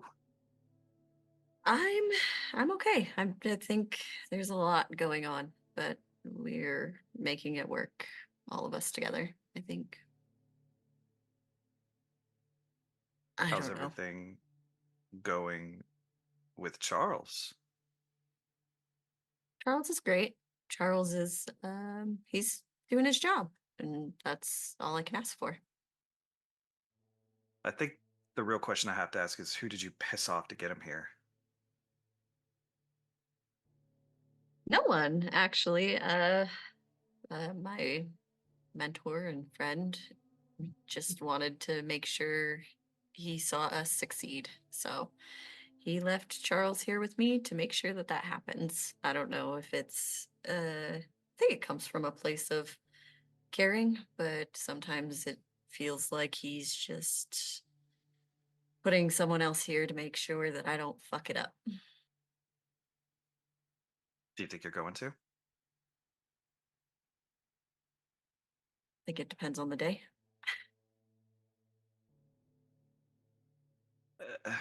That's fair. I am going to have to disagree. I don't think that came from a place of loving concern. Well, what is your opinion on it then? When you screw up, sometimes you learn a lesson. And that's your penance for it. You learn and you move on.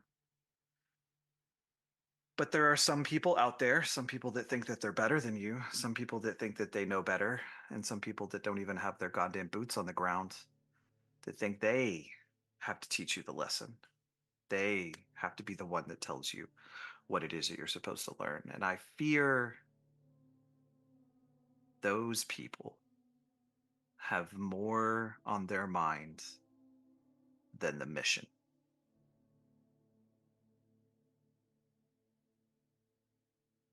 Okay. But tell me, Lucas, with all due respect, not coming at you in any way, how does that make you any different? I'm here doing the mission. I'm not sending someone else to do it for me. Okay, so your issue is with who sent him and not him himself. I mean, he's a dick, but it takes one to know one. Let's be completely clear on that. I will consider myself the expert and give my expert courtly opinion to the lawyer. Yeah, he's a dick, but I can deal with the dick. That's neither here nor there. But and coming from a place of not meaning any offense,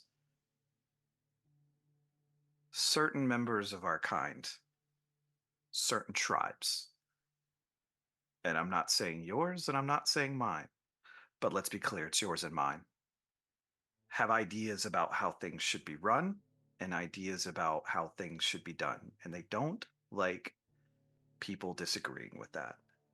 And they'll do what they need to do to make sure it happens the way they want it to happen.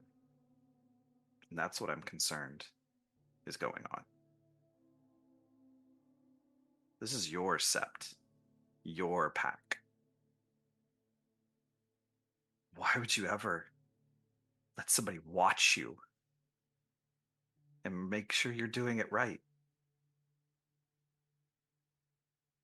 There's more to that than just thinking that I need somebody to watch over me. If I thought that's what I really needed, I would have not done any of this. I would have cut my losses and gone somewhere where I know I'd succeed. But I think I would be a fool to not take experience in whatever form it comes in. I think I would be a fool if I turned you away because of my suspicions and because of your history, because you bring something as well. You have something to teach me as well. I think Charles is the same. There's a lot of things he says or feels that I disagree with, but I don't outright shun it. I take it and I use it. And if it doesn't suit me, then it doesn't suit me. And if I don't feel it's right, then it's not right for me. But to completely turn someone down, turn them around, turn them away because we don't see eye to eye or because they have their own wants. Everybody has their own agenda, their own moral code, their own personal feelings. And for me to say that I'm judge and executioner and all of that here, that's not my say. I have sway, 100%. 100%. That's why I'm in this position. That's why Jester and Artie and Aiden have me as their alphas, because they trust me to have that sway and to know when enough is enough and when people need to be turned away. But I think if there's not a justified reason, no matter how much of a pain in the ass they are, that's not who I am. I won't. Everyone's a lesson at the very least. Do you think? Let me back that up. Did you consult with them before you formally decided to bring me into the pack? I did. What makes Charles different? It doesn't make him any different. I asked all of you. I did exactly what I did with you. He just happened to be in the room. And I didn't think any of us, I think we're all confident enough to say what we mean and mean what we say, regardless of who's in the room. That's what makes us all strong. Right. Yes. When you were initially asked or told, I wasn't in the room, so I won't make assumptions, that he was going to be coming with you, do you think that might have been the better time to ask us if we thought it was okay? Well, no, because I didn't have him as a position within our pack. I didn't have him. He wasn't for you all. He was for me because of my connection to my mentor. I think that that's different. If you guys were uncomfortable with it, I would 100% listen, but it was never brought up to me. And if what you're saying is I shouldn't have brought him around because I should have consulted you all first, that would be like me saying, well, you cannot have other friends and Garou mentors, what have you, within the city without okaying it by me. That takes away a lot of autonomy, I think. Okay. I guess that puts that to bed. That's fair. I just know that sometimes, man, things come with a price. And it doesn't come up front, but the bill always comes due. So just be careful.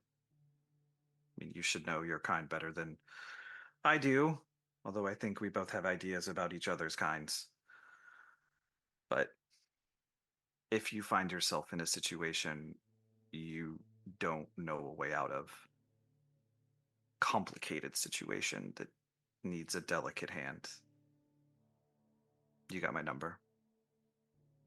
I do, and I appreciate your loyalty in that respect. It means a lot to me. But I trust the pack as a whole. I trust all of you. I even trust you, even though you like to talk in your fancy little circles sometimes. Like, oh, I will do exactly what Artie said, exactly how he said it. I wasn't unaware of that. I just didn't want to argue semantics with you in a pack meeting. But, you know, I respect you for who you are and how you do things.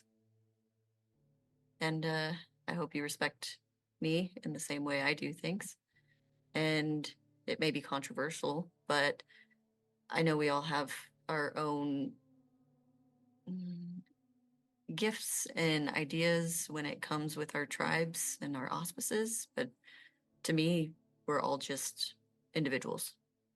Just because you come with a tribe or an auspice doesn't mean I know everything about you or assume to know who you are. It's good. 'Cause you don't. Thank you. But yeah, I don't think.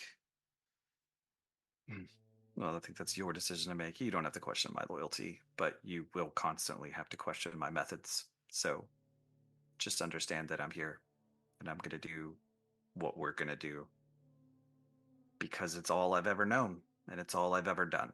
So Charles is very familiar to me in that regard. People like him, people like me, we don't get to grow up like you and Jester and Artie, especially not like Aiden did. We don't get to have those birthday parties and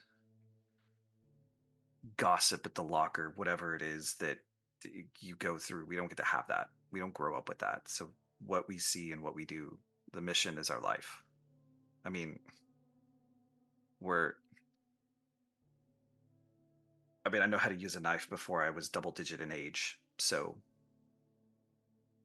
you could say that people like me and people like Charles were pretty much just child soldiers. It's what we are. We just made it past that point to actually join the fight.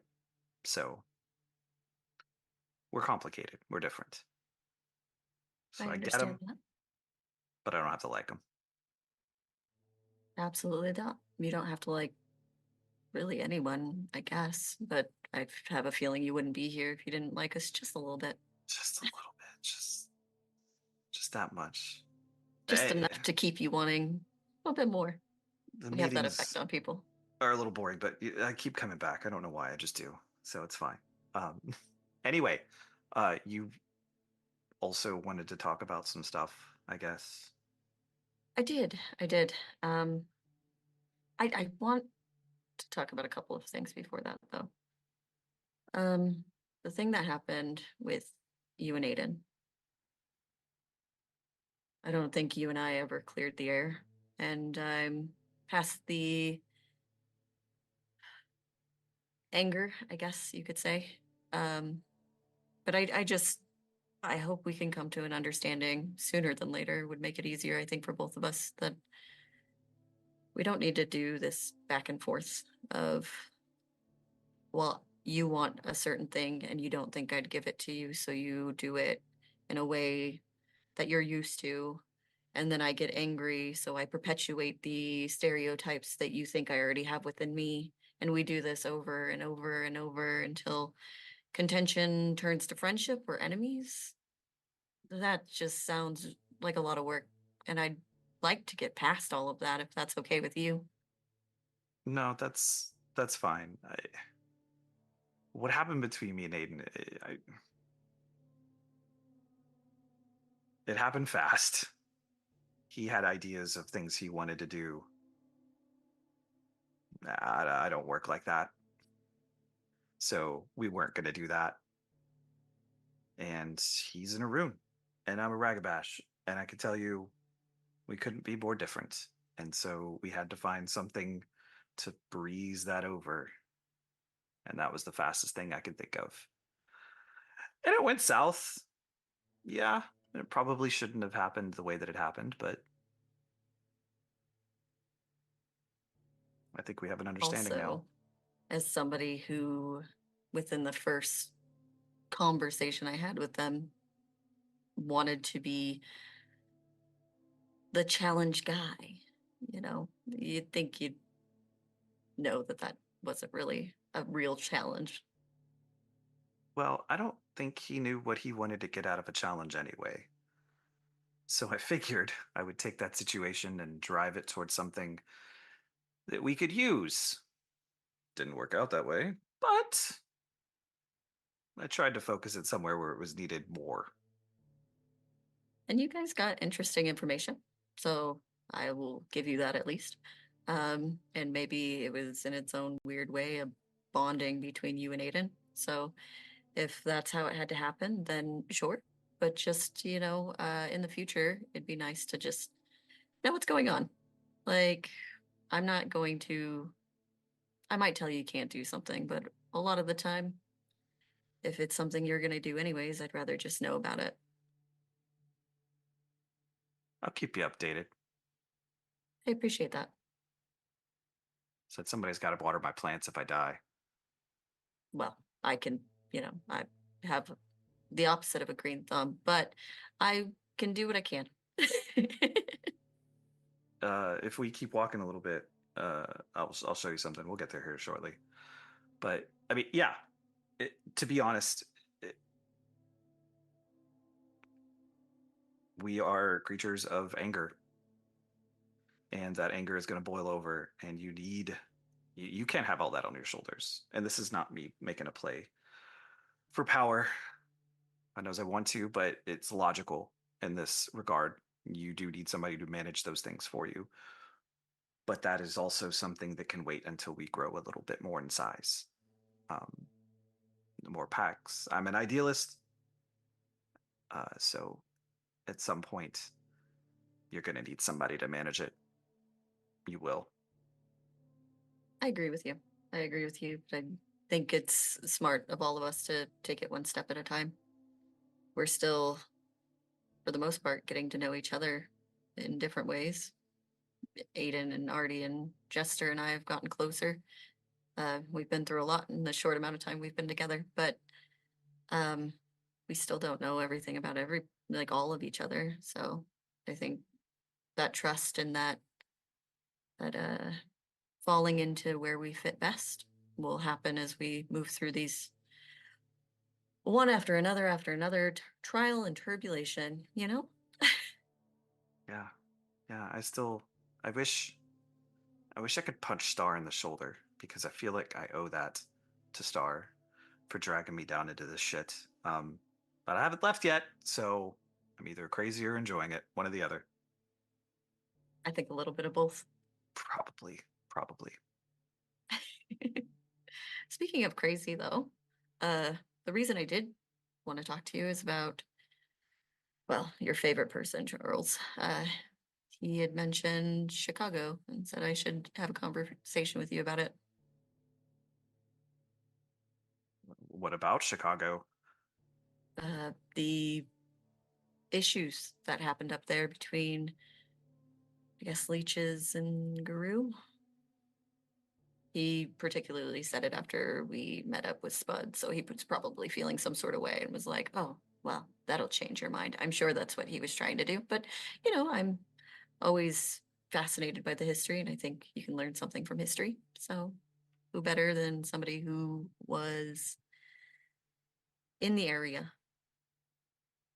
It was a touch before my time, but man, did these stories get told every moot, every gathering, every time people get together. They talk about the blood war, they talk about how bad it was, they talk about the victories, they talk about the losses.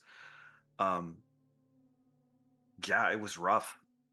So from secondhand knowledge, and you know how stories get told around the campfire,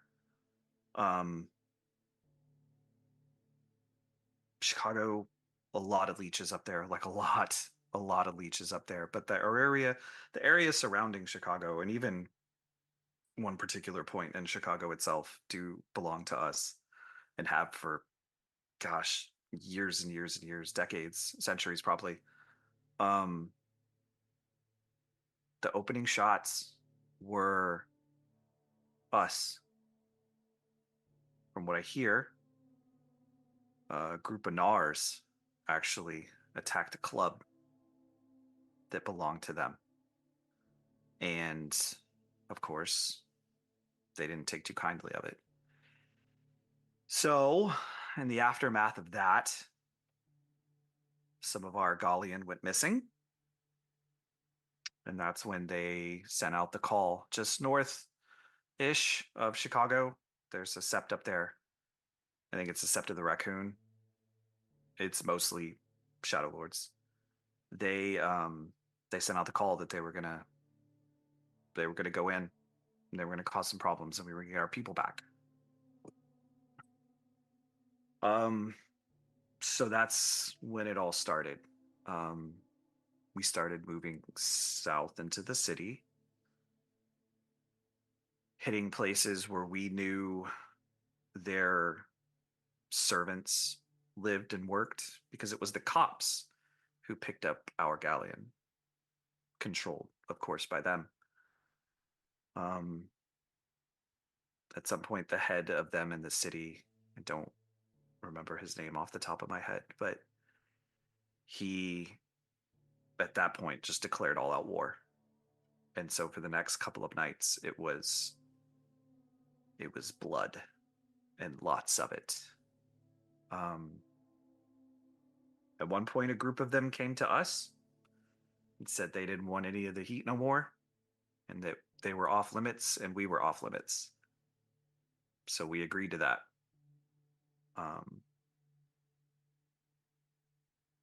We found out where they were holding our people, and that son of a bitch Jackson.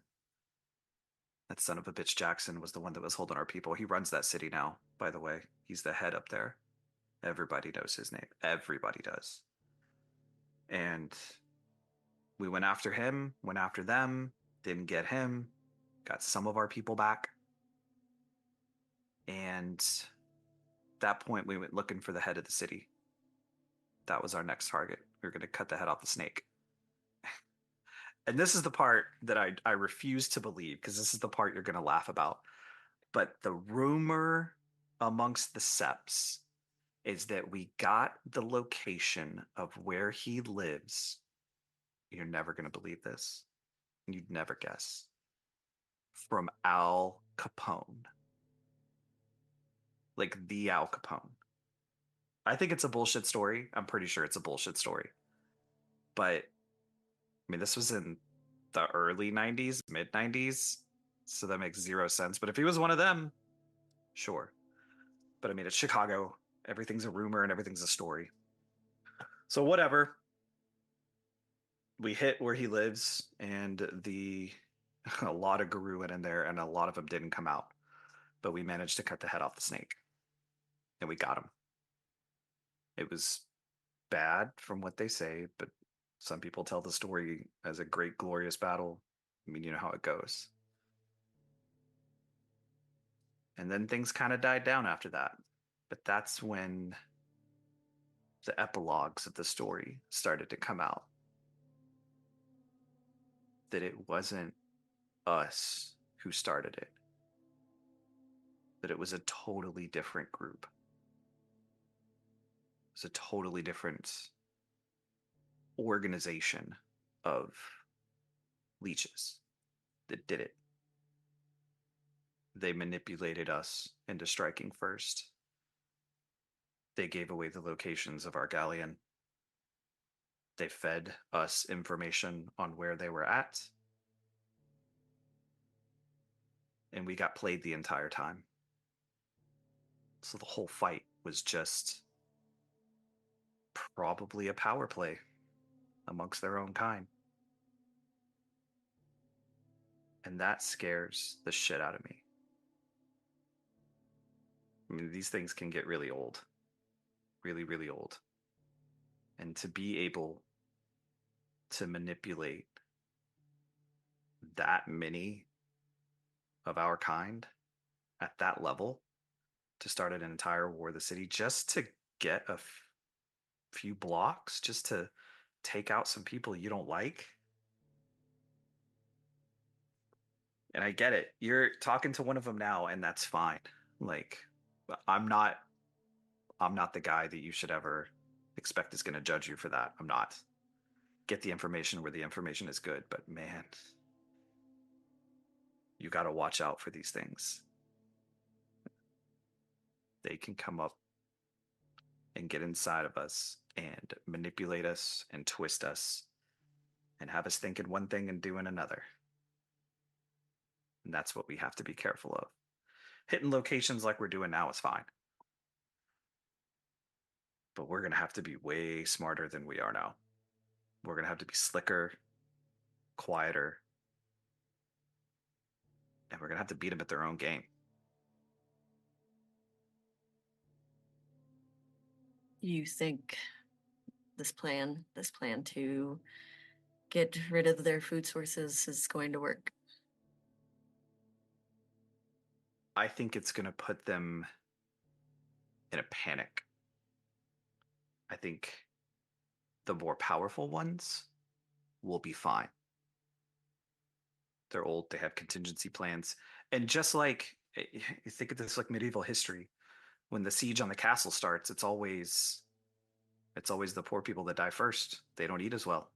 This is going to be that same scenario. I mean, I brought up starving them out and cutting off their food supply in the very beginning. I think it's the best start to this. But they're going to find out it's us eventually, and we have to be prepared for that.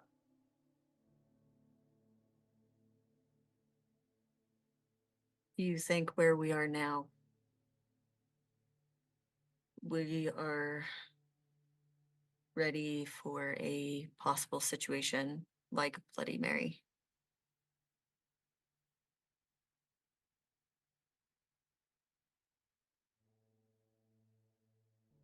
I think you're right on a lot of things about working together in communication and how much we suck at it. But I also think there's a lot of other strengths in this pack that we're not utilizing. And the only way we're going to be able to take her down anytime soon is we have to be one pack, working as one massively deadly creature. And that's going to be hard.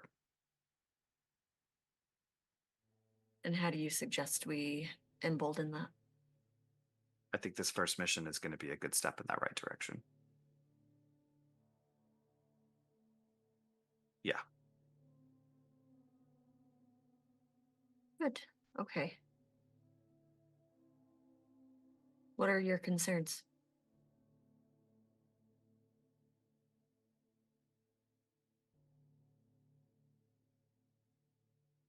That we don't know enough. And we're going after Bloody Mary, and I'm late to the game on this, so you guys have a lot more of a horse in this race than I do. Not to say that I'm not on board. I am on board. I just don't have that connection that you guys have to it. And that's okay. This is the pack, and I will do what the pack is going to do. Doesn't mean I'm going to run and leave. But we don't know a damn thing about her. We don't know where she sleeps. We don't know what she eats. We don't know what kind of car she drives. We don't know anything. We can't just jump somebody like this in a back alley. That's going to go bad. It has to be calculated, and it has to be perfect. I think that's where you and I are similar. I think we need more information as well. And I think we could all work together and figure out how to get that information. We've got more than we've gotten the whole time we've been here, just in a few weeks, which is great. It's wonderful. But I think we need to pursue those more. And the food sources, of course, is going to help in the long run. I don't think we should stop with that. But I think if I can trust you to respect me, I think you and Aiden could do a lot of good work with that. No, I think that was a good call, pairing us together like that. And you're right. If there is an opportunity to gain an advantage, we should gain it. And if the time permits, I will 100% relay the information before we do it. But if I see a juicy kill in front of me that's going to help us in the long run, it's going to be damn near impossible for me not to take it, especially if it's easy. but I will do my best. Well, then I'm glad I'm pairing you two together. You guys can drive each other crazy and, keep each other safe all at once. The other thing is, yeah, we can get big and mean. They can get strong and dangerous, but we have an advantage that they don't. We can move in places they can't. We can commune with things they can't. We need to rely on things that they have no access to. So we need Eliza badly. I agree with you, and you're welcome to talk to her at any time. She's made herself a great asset to us. I'm not super versed on spirits, and unfortunately, the asset we had in that form is found. His need is elsewhere, so that's unfortunate for all of us, and that is going to be, unfortunately, a weak point for us. So we've got to figure out how we can make that stronger.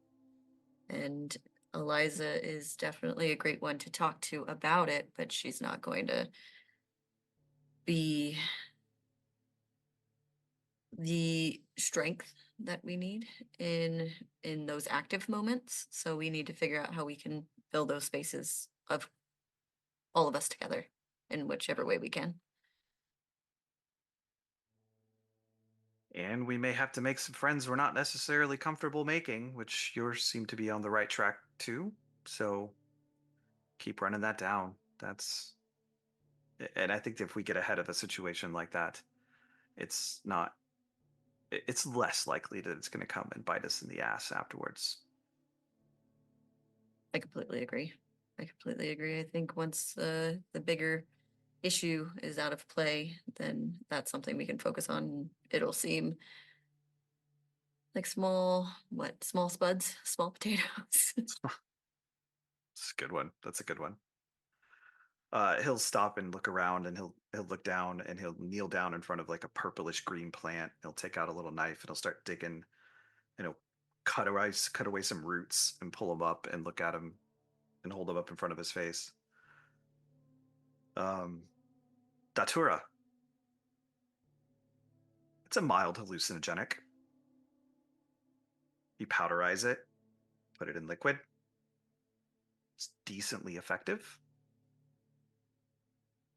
There's a lot of other stuff out here that I've planted, so this is not my first time walking in these woods. So be careful what you run into out here. Yeah, I like to grow things, but not everything I grow is a pretty flower. Well, some of them have flowers. The stuff at the fountain is going to make some beautiful flowers next spring. Is that you? Yeah, it was me. Should have known. It is, well, Miss Lawyer Lady, that is spotted hemlock. It's incredibly toxic, but it's also about as high on the endangered list as you can get for a plant. So I would recommend filing something with the EPA or conservation programs, because if these leeches really want to shit on us where we can't fight them, they'll try to acquire this place. And if there's an environmental protection order on it, they can't acquire shit. So Good idea. I'll work on that. Also, you do me a favor and teach me more about these plants. The ones you've planted, I guess, around. We'll do some nature walks. Absolutely. Good. I'd like that. And as they continue to enjoy a walk through the Lettuce Lake Park, we transition to across town to a remote trailer park that this pack knows all too well. Jester, as you arrive outside of Eliza's trailer, prepared to bring in some takeout to the door. You see a note on the door that says, "Out back. Come say hi." You walk I'll let- around the side of the trailer and you find Eliza kneeled in front of those garden boxes that you saw she had constructed out behind the trailer, and you can see that dirt has been laid down and several of the plants are starting to sprout and grow. And as she's kneeled beside it, she's tending the plants, removing some weeds, clipping away some excess. And before you can even say anything, before you can even get so close, "Did you bring dinner?" Of course I did. "That's my girl. Come on over, grab yourself some shears." All right. I'll grab some gloves and some shears. And as you kneel down beside her, she points to a plant that you can see has a little bit of excess growth around the side, some weeds starting to try and entwine their way around, and she points to various points, giving instructions as you start to tend them. "It's good to see you, Jester." It's good to see you too. How are you? Since the other night. "I was not expecting to be confronted by the past, I have to be honest," Eliza says, her long, kind of curly, grayish hair tied back in a little bun at the back of her head. "Brandon, Ethan. Honestly, those were faces I didn't think I'd see again. It's hard to be confronted by what may be some of your greatest failures. Not that I can blame them for what they did or where they went. The situation did seem dire, it did seem hopeless, but when you think you know somebody, they can surprise you, even still."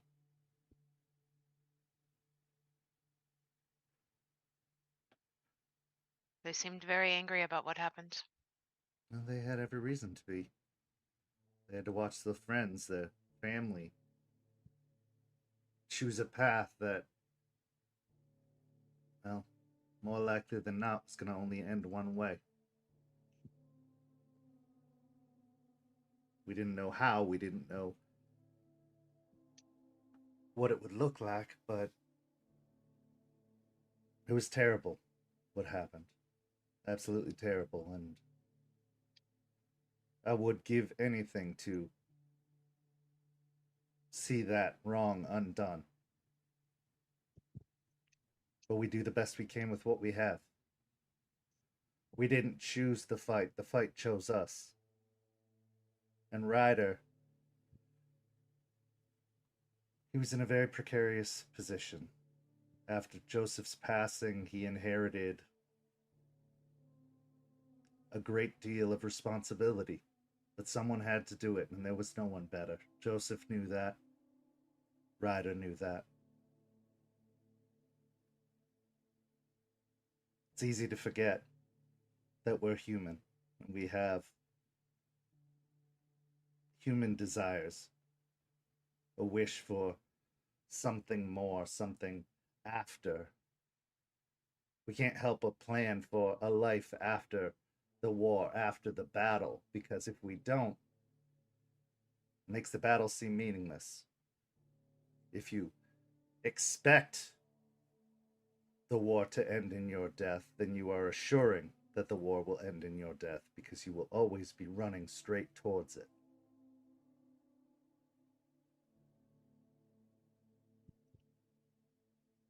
I think Brandon forgets that Ryder was human, forgets that I was human, at least a part of me, and that we can be afraid.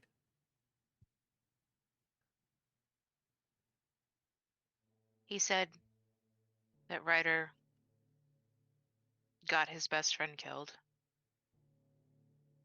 That was Holly, wasn't it? Yes. Holly and Brandon had a very close connection. They were a unit of sorts. They worked in close quarters with one another. They led their pack together.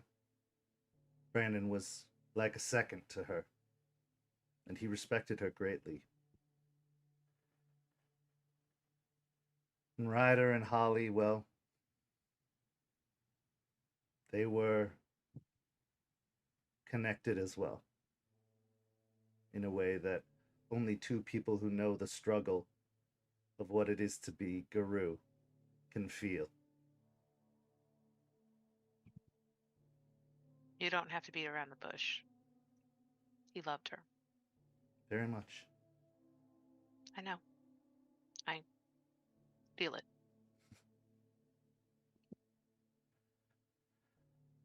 I don't know if it was jealousy or regret or anger that drove Brandon to stray from the path, to choose a path of anger and vengeance. Believe it or not, he was a very logical, soft-spoken young man. He had experienced his fair share of loss, akin to the scale of what happened to the Sept. But he persisted. He found his duty, his place, and he did the best he could. I had high hopes for him. I believed in him, and that's a rare thing with me and members of the Ghost Council. Perhaps I'm the one who needs to learn something, as they always seem to leave, just as it seems like they're making progress. You haven't seemed to have any luck recently. No, I have not. The rest of us are still here, though. I know. He said that Ryder kept things installed, and that's what caused the death of Holly and the others. Ryder had a very long military background before his change. He was a decorated soldier, served several tours, led his own unit of soldiers. He struggled with the sharing of personal and professional. He took his duty and his responsibility very seriously. He was carrying a legacy, Joseph Blackrock's legacy, and that meant a great deal to him. And I think he took too much after Joseph. Joseph, being a Shadow Lord, he had his secrets. Very few knew Joseph the man. They knew Joseph the Alpha, the Sept leader. And that line never blurred in the eyes of most of the Sept. I think it was perfectly natural for Ryder to fear for Holly, to fear for the hope she gave him, the desire for a life after that they both shared. And did it hold his hand? Probably, in many a case. But if the ending was going to be the same, who can fault him for wanting just a little bit more time? A little bit more time to enjoy the here, the now. He knew that a fight was coming. A fight that was likely going to cost him his life, possibly cost him the Sept. I don't think he was in a rush to see that, to find that. He was trying desperately to find any other solution, any other possibility, any other answer. another way. But he was running out of time and running out of options, and against forces unimaginable to you and I, even though I was there to see it.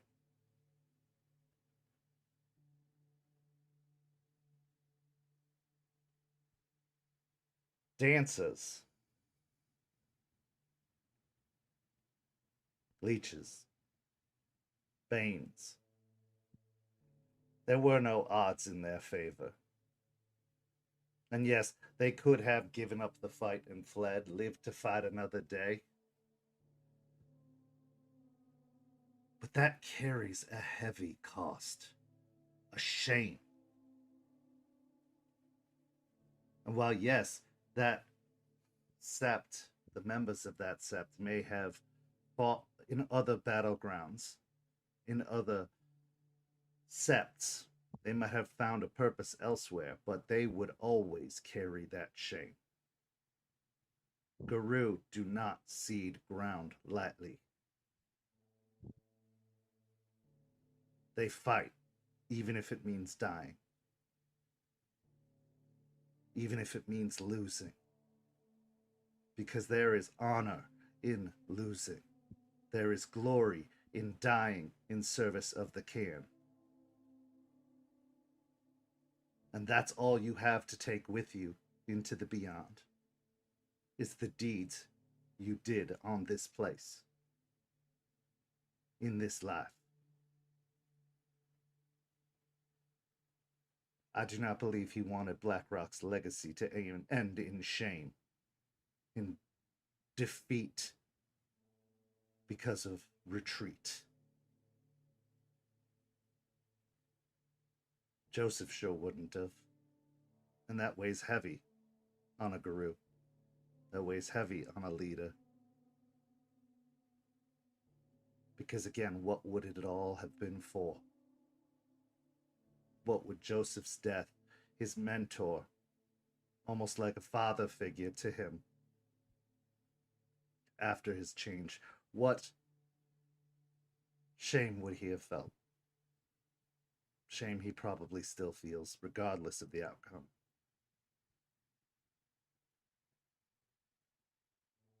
It's a terrible thing. A lonely thing, a burden. And I watch Aspen and Artie, and I'm not naive. I know they are finding that connection as well. How could you not? Who's going to understand you better than your own kind? And I just hope history is not repeating itself.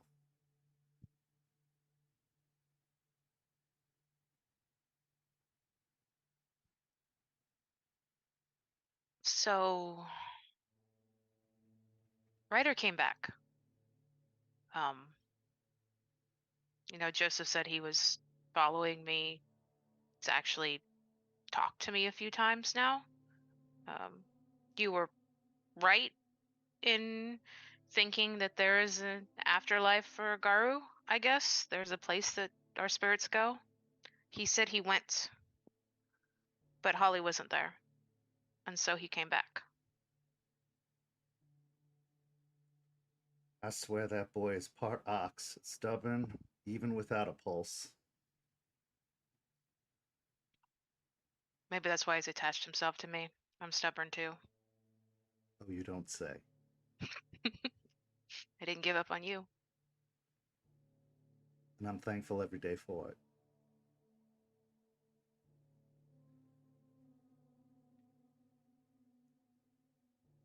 You I'd like to carry find. Blackrock's blade, and therefore Ryder's legacy. It makes sense that he would want to make sure that you are as equipped as he possibly can be. But the afterlife is a big place.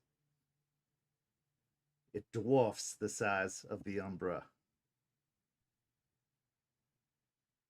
And if he didn't find her there, it's likely because he didn't feel like he could face her. He wasn't ready. Whether he feels shame about her loss, regret about his decision that put her in harm's way, or just simply sadness and anger.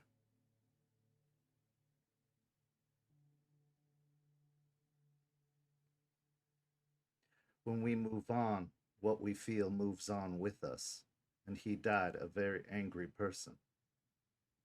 He may have felt contentment in his final moments, been brought back from the brink, but there was a long path ahead of him, and believe me, I can speak of that with experience. The sad thoughts, they're still there. Lessened, sure. Not smothering me like a wet blanket. But I am coming to terms with them more and more, and watching that I can still make things grow. Gestures to the plants in front of her, and then gestures to you. Shows me I still have much to offer. Still have time. And that there is hope for these old bones. So that when I do pass on and I'm reunited with my beloved Orion, with Ren, with the others, that I'll be ready to do so. That I'll be content with the life that I lived and how I spent my time here.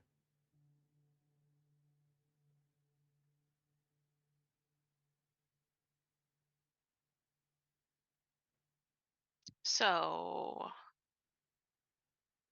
in order to help him, I'm probably going to need to help him come to terms with that.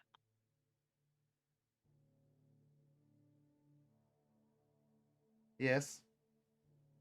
But also, he is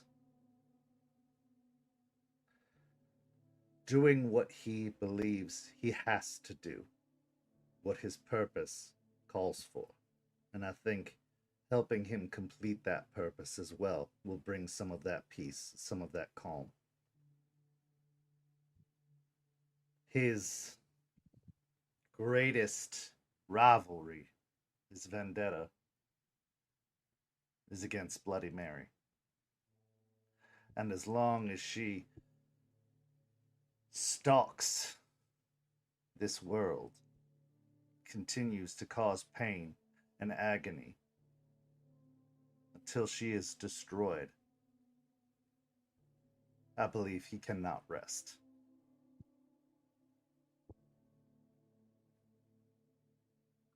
It's funny. Lucas was asking me why I didn't get angry about Mary. I don't think he understood. I'm not doing Mary for me. Sure, I'm doing it for the pack and for the septs, but also for Ryder. Bateman, on the other hand, that's personal. Bateman. Bateman is clever, crafty.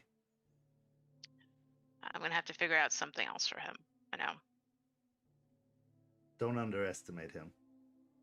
There are those who are strong of arm, like a battering ram like Mary, and there are others who withstand the tests of time, are made of stronger stuff, not that they use to wield, but that they use to endure.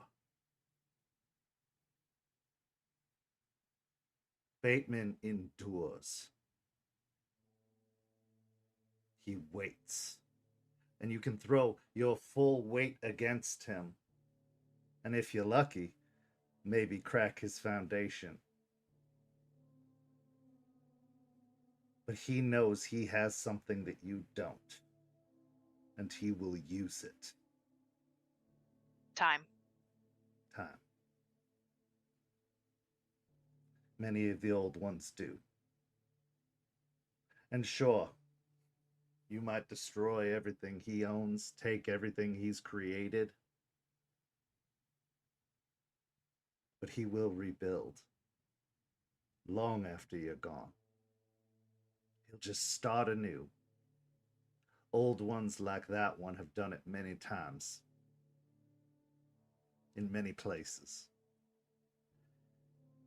He doesn't care about beating you. It's not about winning. Because if he needs to, he'll change his name and move elsewhere and just build again.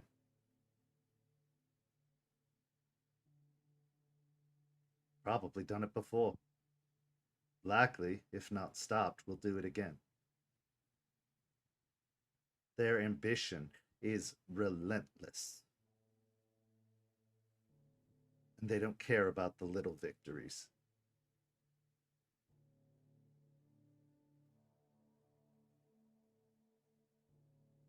It's prideful.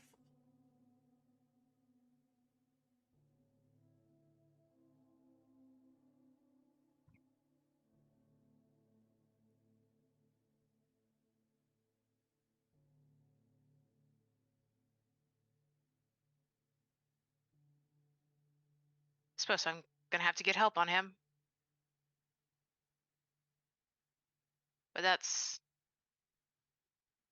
further in the future. Well, like us, in their own right, yes, they are mostly blood-devouring monsters of the evening tainted by the worm. But they were human once too. And humans always have something that they care about. A weakness. Now, the older ones, they're smart. They'll hide theirs very effectively. But if you can find it, if you can bring it out, it doesn't matter how many empires they've built. It doesn't matter how much wealth they've collected. That is their weakness, their vulnerability. Because without that, they would be the monsters we project them to be. They would not be able to hide in society. They would lose what makes them blend, what hides them.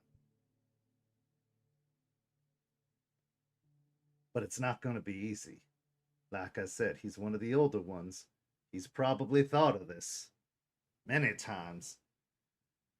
His most prized possession,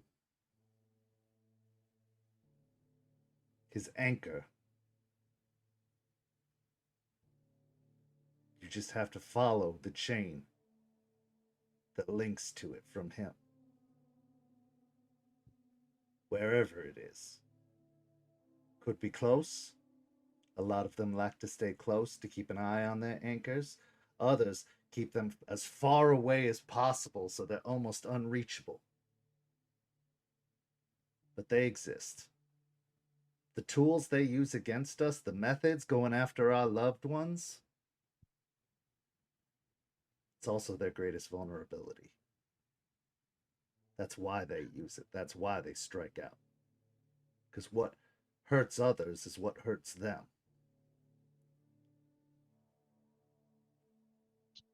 So you're saying Mary has one too?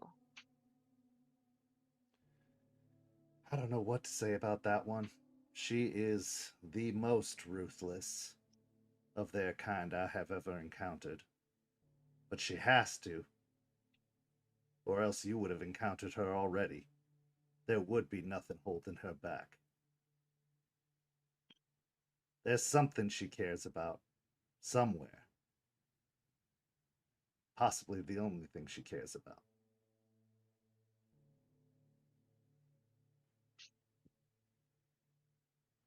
Okay.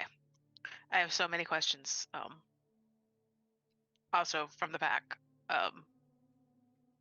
All right, hang on. She pushes up off of her knees, waddles, kind of like with a limp, slightly over towards one of the lawn chairs and drops down to it, fishes out a vape from her pocket.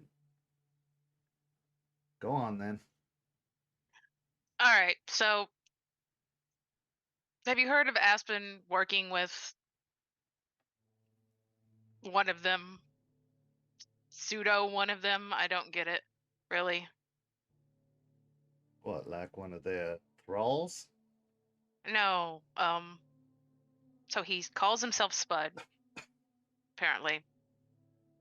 Aiden said he was a magician. I think he just called himself that because he's a drug dealer. But from what he said, he's not quite them, but the way he explained it was that, like, he was a younger one and the younger one hadn't ripened yet. We don't really understand what that means, but he apparently claims he's not the same as Bateman or Mary or the others. Can't say I understand a lick of that. There's the thralls, which are just humans addicted to them. Their blood has certain properties. They have certain abilities that they can manipulate and sway humans. But unripened? No, I can't say I understand that at all. Okay, it was worth a shot. He's been feeding information to us because he wants to take them down or get back at them. So we'll see how that goes. I would be but wary. Their kind are always looking to take one another down. It's what they're going to build in its place that you have to be concerned about. I don't think any of us are completely trusting it, but yeah, I'm gonna pass that on to Aiden. Or Aspen. I don't really like it, honestly, but Aspen thinks that there's more benefit than negative right now, so Well, she's your alpha. right. And she's way smarter than I am on these things, so I'm just gonna go with it.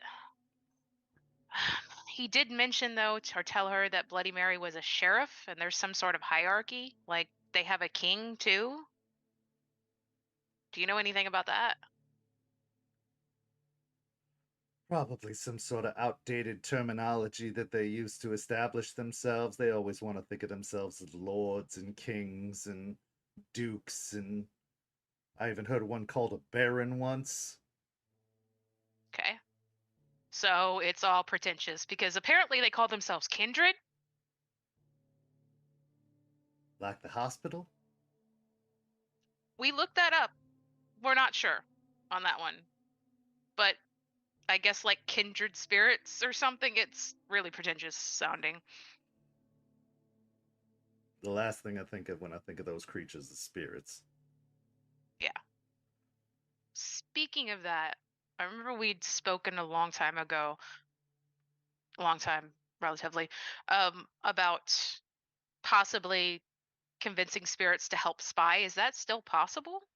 It is. A lot of the spirits around here have some bones to pick, but they're warming up to you.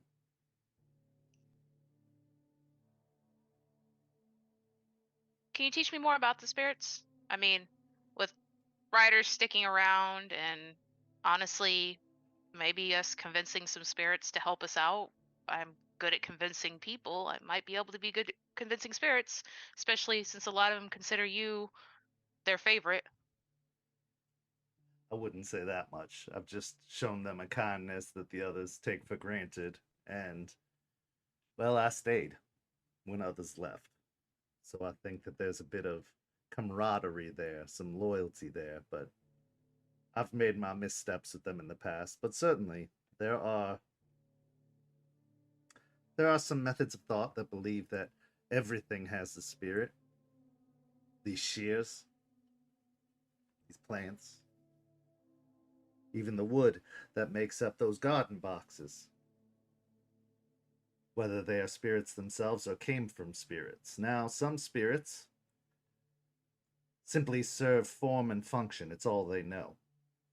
They are not as aware, not as intelligent as the others. They usually are servants to a greater spirit, one that instructs them, whether it be from the wild, the weaver, or the worm. Then there are those with a little bit more freedom, a little bit more personality.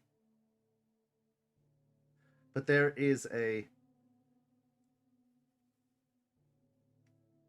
class to them, an order of things to them. They are all broken down by their types, by their functions. Grandmother Willow, for example, she is one of the higher ranking spirits. It is believed that she is an avatar of a greater spirit, that she speaks from someone much higher up on the spectrum of the wild. Regina of the Weaver, also a greater spirit, one that has a will of sorts. But really, the spirits are the impressions of creation. Spirits can be created, serve a function, and dissolve, much like plants.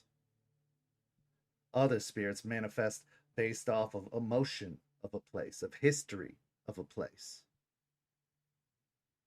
It's like clay that is shaped and takes form based off of the actions of our very selves, of those around us.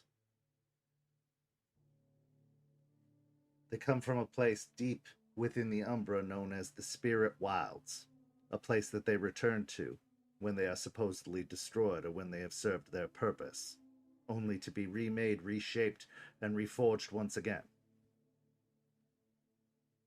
Star is a herald of sorts, of the Elune spirits of the moon. She has a great deal of autonomy, personality, but she serves a higher spirit. And then there are those that are often mistaken for spirits, and in a way they are a spiritual essence, but they are, for all intents and purposes, wraiths, ghosts. They are the spirits, the essence left behind of once living things that have traveled quite some space to be here, or never left. Mostly because they didn't let go of something from a past life. They are not the same kind of spirits. They can be spoken to, sometimes dealt with, but really, they're here for their own purposes, even if it's to avoid the beyond. Because the beyond isn't always pretty, isn't always nice. There is a reckoning of sorts waiting for those who deserve it, who have earned it. An oblivion.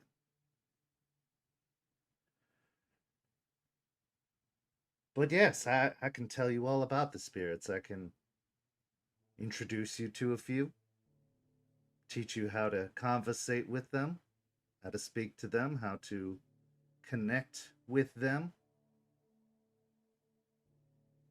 And yes, with proper motivation, you can employ them.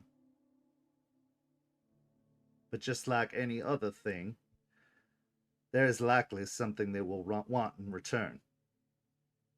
The lesser spirits, if it's a function that falls within their purview, they don't require much. But the greater ones, the more intelligent ones, the more aware ones, they have their own motivations, their own purposes, and they must be appealed to. They must be appeased before they will do any such complicated tasks for you. It's a balance, like all things are.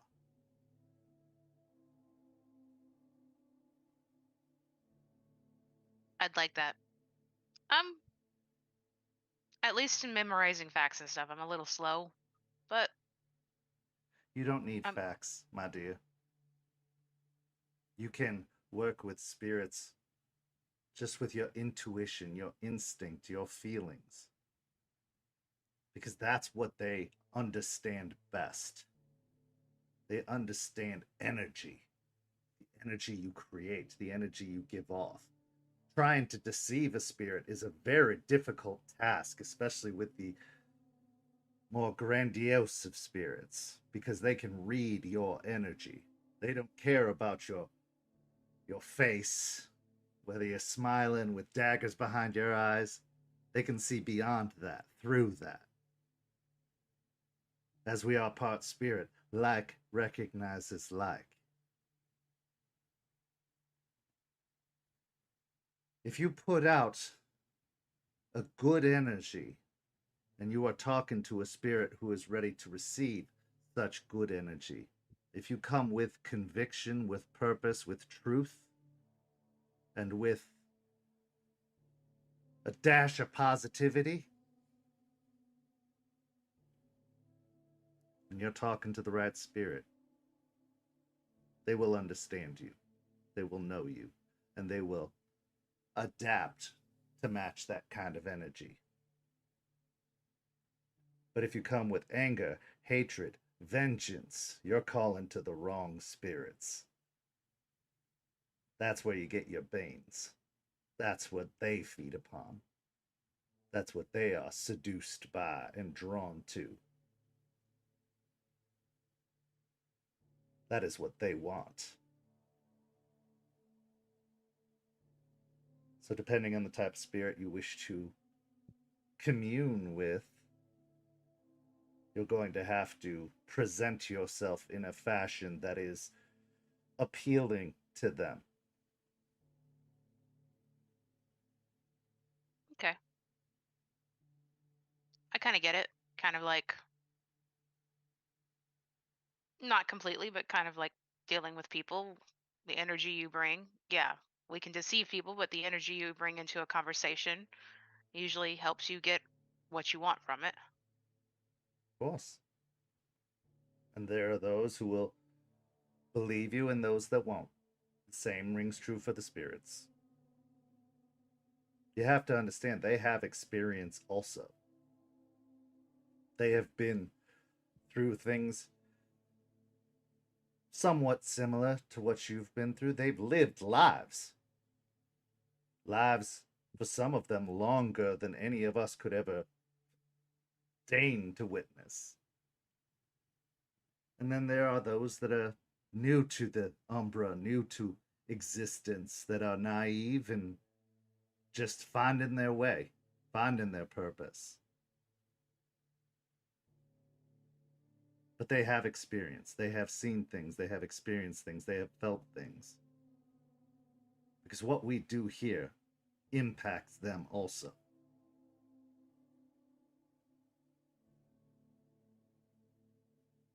That's why a lot of them are angry or hurt or withdrawn. Because we haven't always been kind to them. And I don't mean we as Garou, I mean we as living beings. Right. And I guess it did help that many Garou left or abandoned the area. Yes. And thus doing so, abandoned those spirits left behind who had to deal with the turmoil and the pain and the destruction that came hereafter.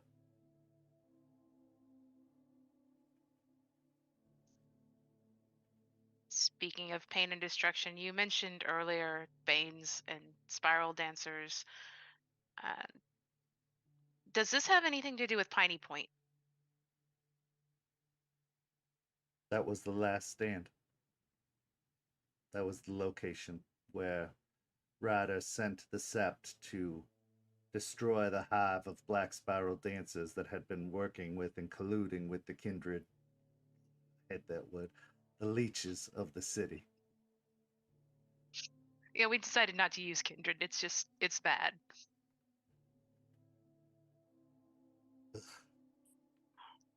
But yes, that was the location of the hive of the dancers. A base, if you will, of the worm, like a cairn. But the worm does not consider it cairns, they consider it hives. And of the two options, the one that would have Most likely heralded success for the Sept would be to destroy the greater threat, and the greater threat was the Hive. As long as they were colluding with the leeches had a weapon that could devastate. And even if they did destroy the leeches, the cost would have been too great. And the dancers would have wrought destruction worse than we possibly have seen here so far in these 10 years. Because the spirals could access the Umbra. Yes. And because they didn't care what they destroyed in their path. They weren't here to build something. They weren't here for a legacy or a purpose. They were here for decay. I'll give it to the leeches. They need humans around them. They need life, even if it is just for a food source. They need humans to thrive enough to procreate and continue on. The dancers, they don't need such things. If the world ended, then the dancers fulfilled their purpose.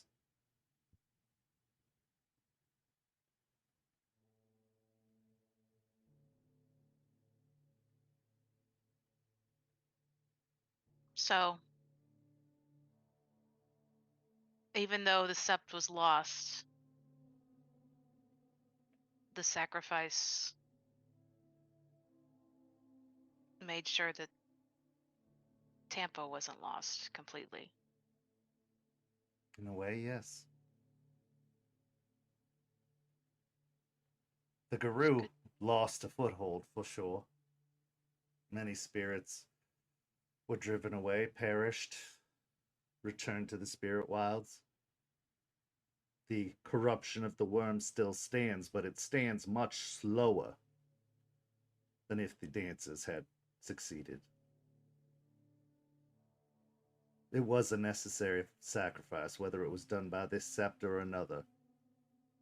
If there are black spiral dancers, they are the greatest threat.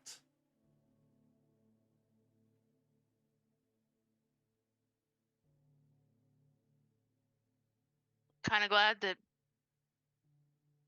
I haven't seen any. I mean, I saw a remnant, but I guess that's from back then. Time works differently in the Umbra. To them, it may have just been yesterday.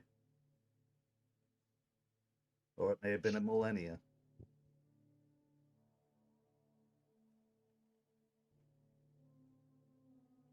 Okay. One last question. Request, really. Of course. We'd like you to join the pack. And hear me out. Hear me out. I'd brought it up because when Ryder died, he'd lost his wolf. And I could have brought it back, but he wasn't back. And so my song didn't work. And I don't want that to happen to you. Honestly, I think of you kind of like a mom.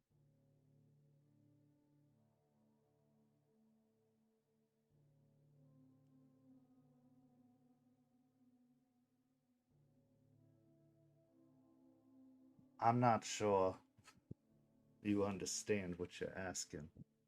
Because while I could join your pack, I can never be accepted by the nation. And I'm not sure it'll help your case with the nation and gaining the nation's support to have one of me considered one of yours.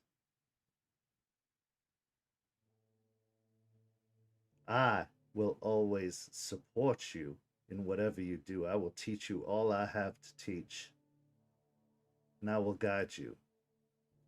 And it would be my greatest honor to join your pack, but I think that you all truly need to consider the future. Because while I'm here in the now, and while I appreciate that you want to keep anything bad from happening to me, I am a relic of the past. And you are the future, all of you. So consider my answer a yes, but truly be sure this is what you want. Because while you open the door to me, you may be closing many others in doing so. And I want you to succeed, whether I'm here to see it or not. Gaia needs you to succeed.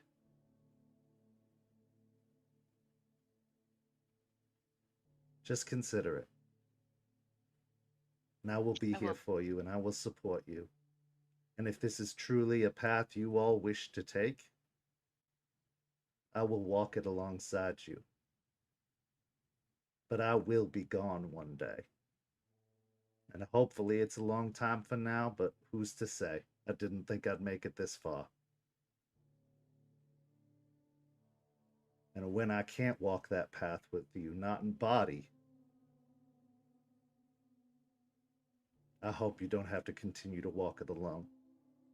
I hope you do have a nation beside you. I hope you can remind the others that this is a place worth fighting for.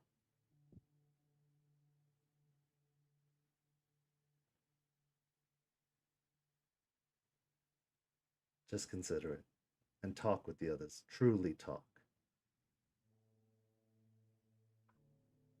You always give a good advice, so I will.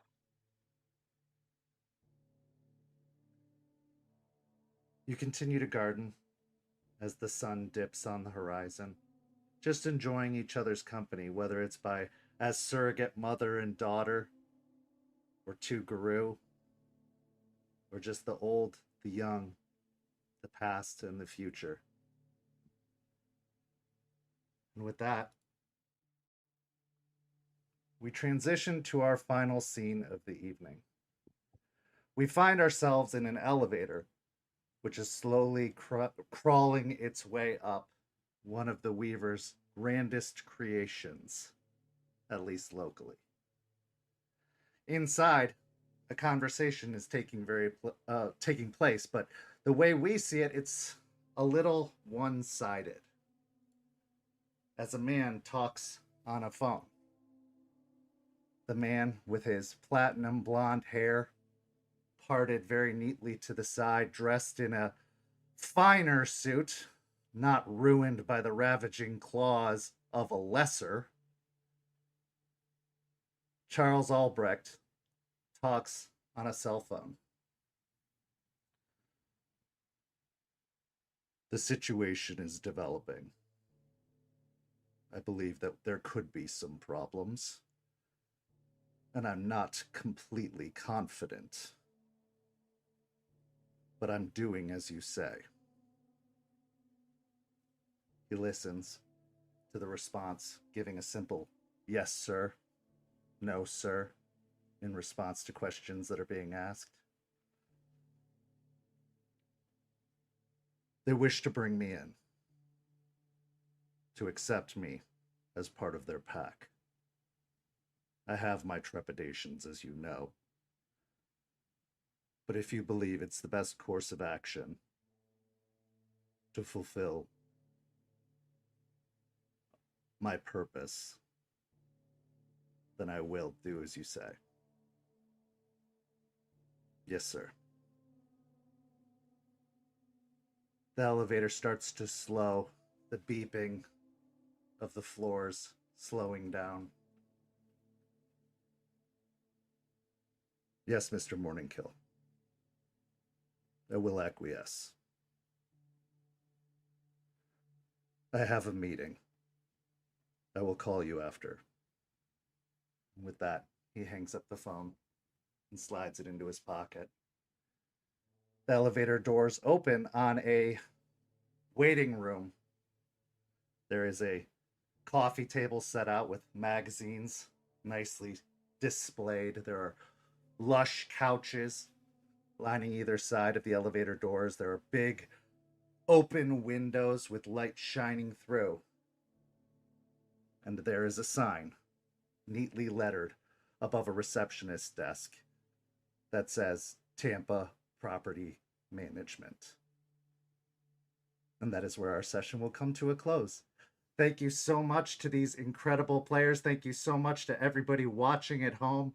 Rage Across Tampa will be back next week, but then after that, we're going to be taking a bit of a early season break for about a month, but stay tuned to the schedule. We've got plenty of programming coming at you this week. Thursday, we've got Don't Get Caught. On Saturday, we have a very special After Dark. On Sunday, we have another Bloody Strings. Then we'll be back, like I said, next Tuesday with Rage Across Tampa right here. Go follow us on all of the social media down below. Thank you so much for watching, and we will see you next time. Have a good evening, everyone.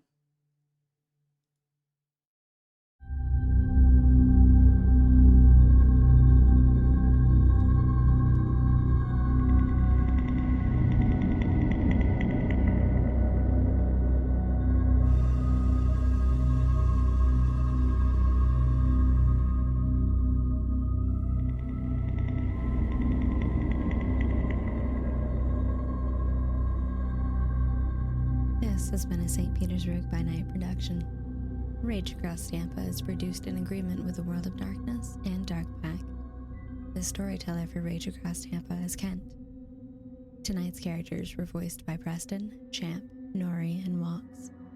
Visit our website at stpbnight.com for more information about all of our productions and how you can become part of our community. Thank you for listening. Until next time, fangs, stakes, and claws out.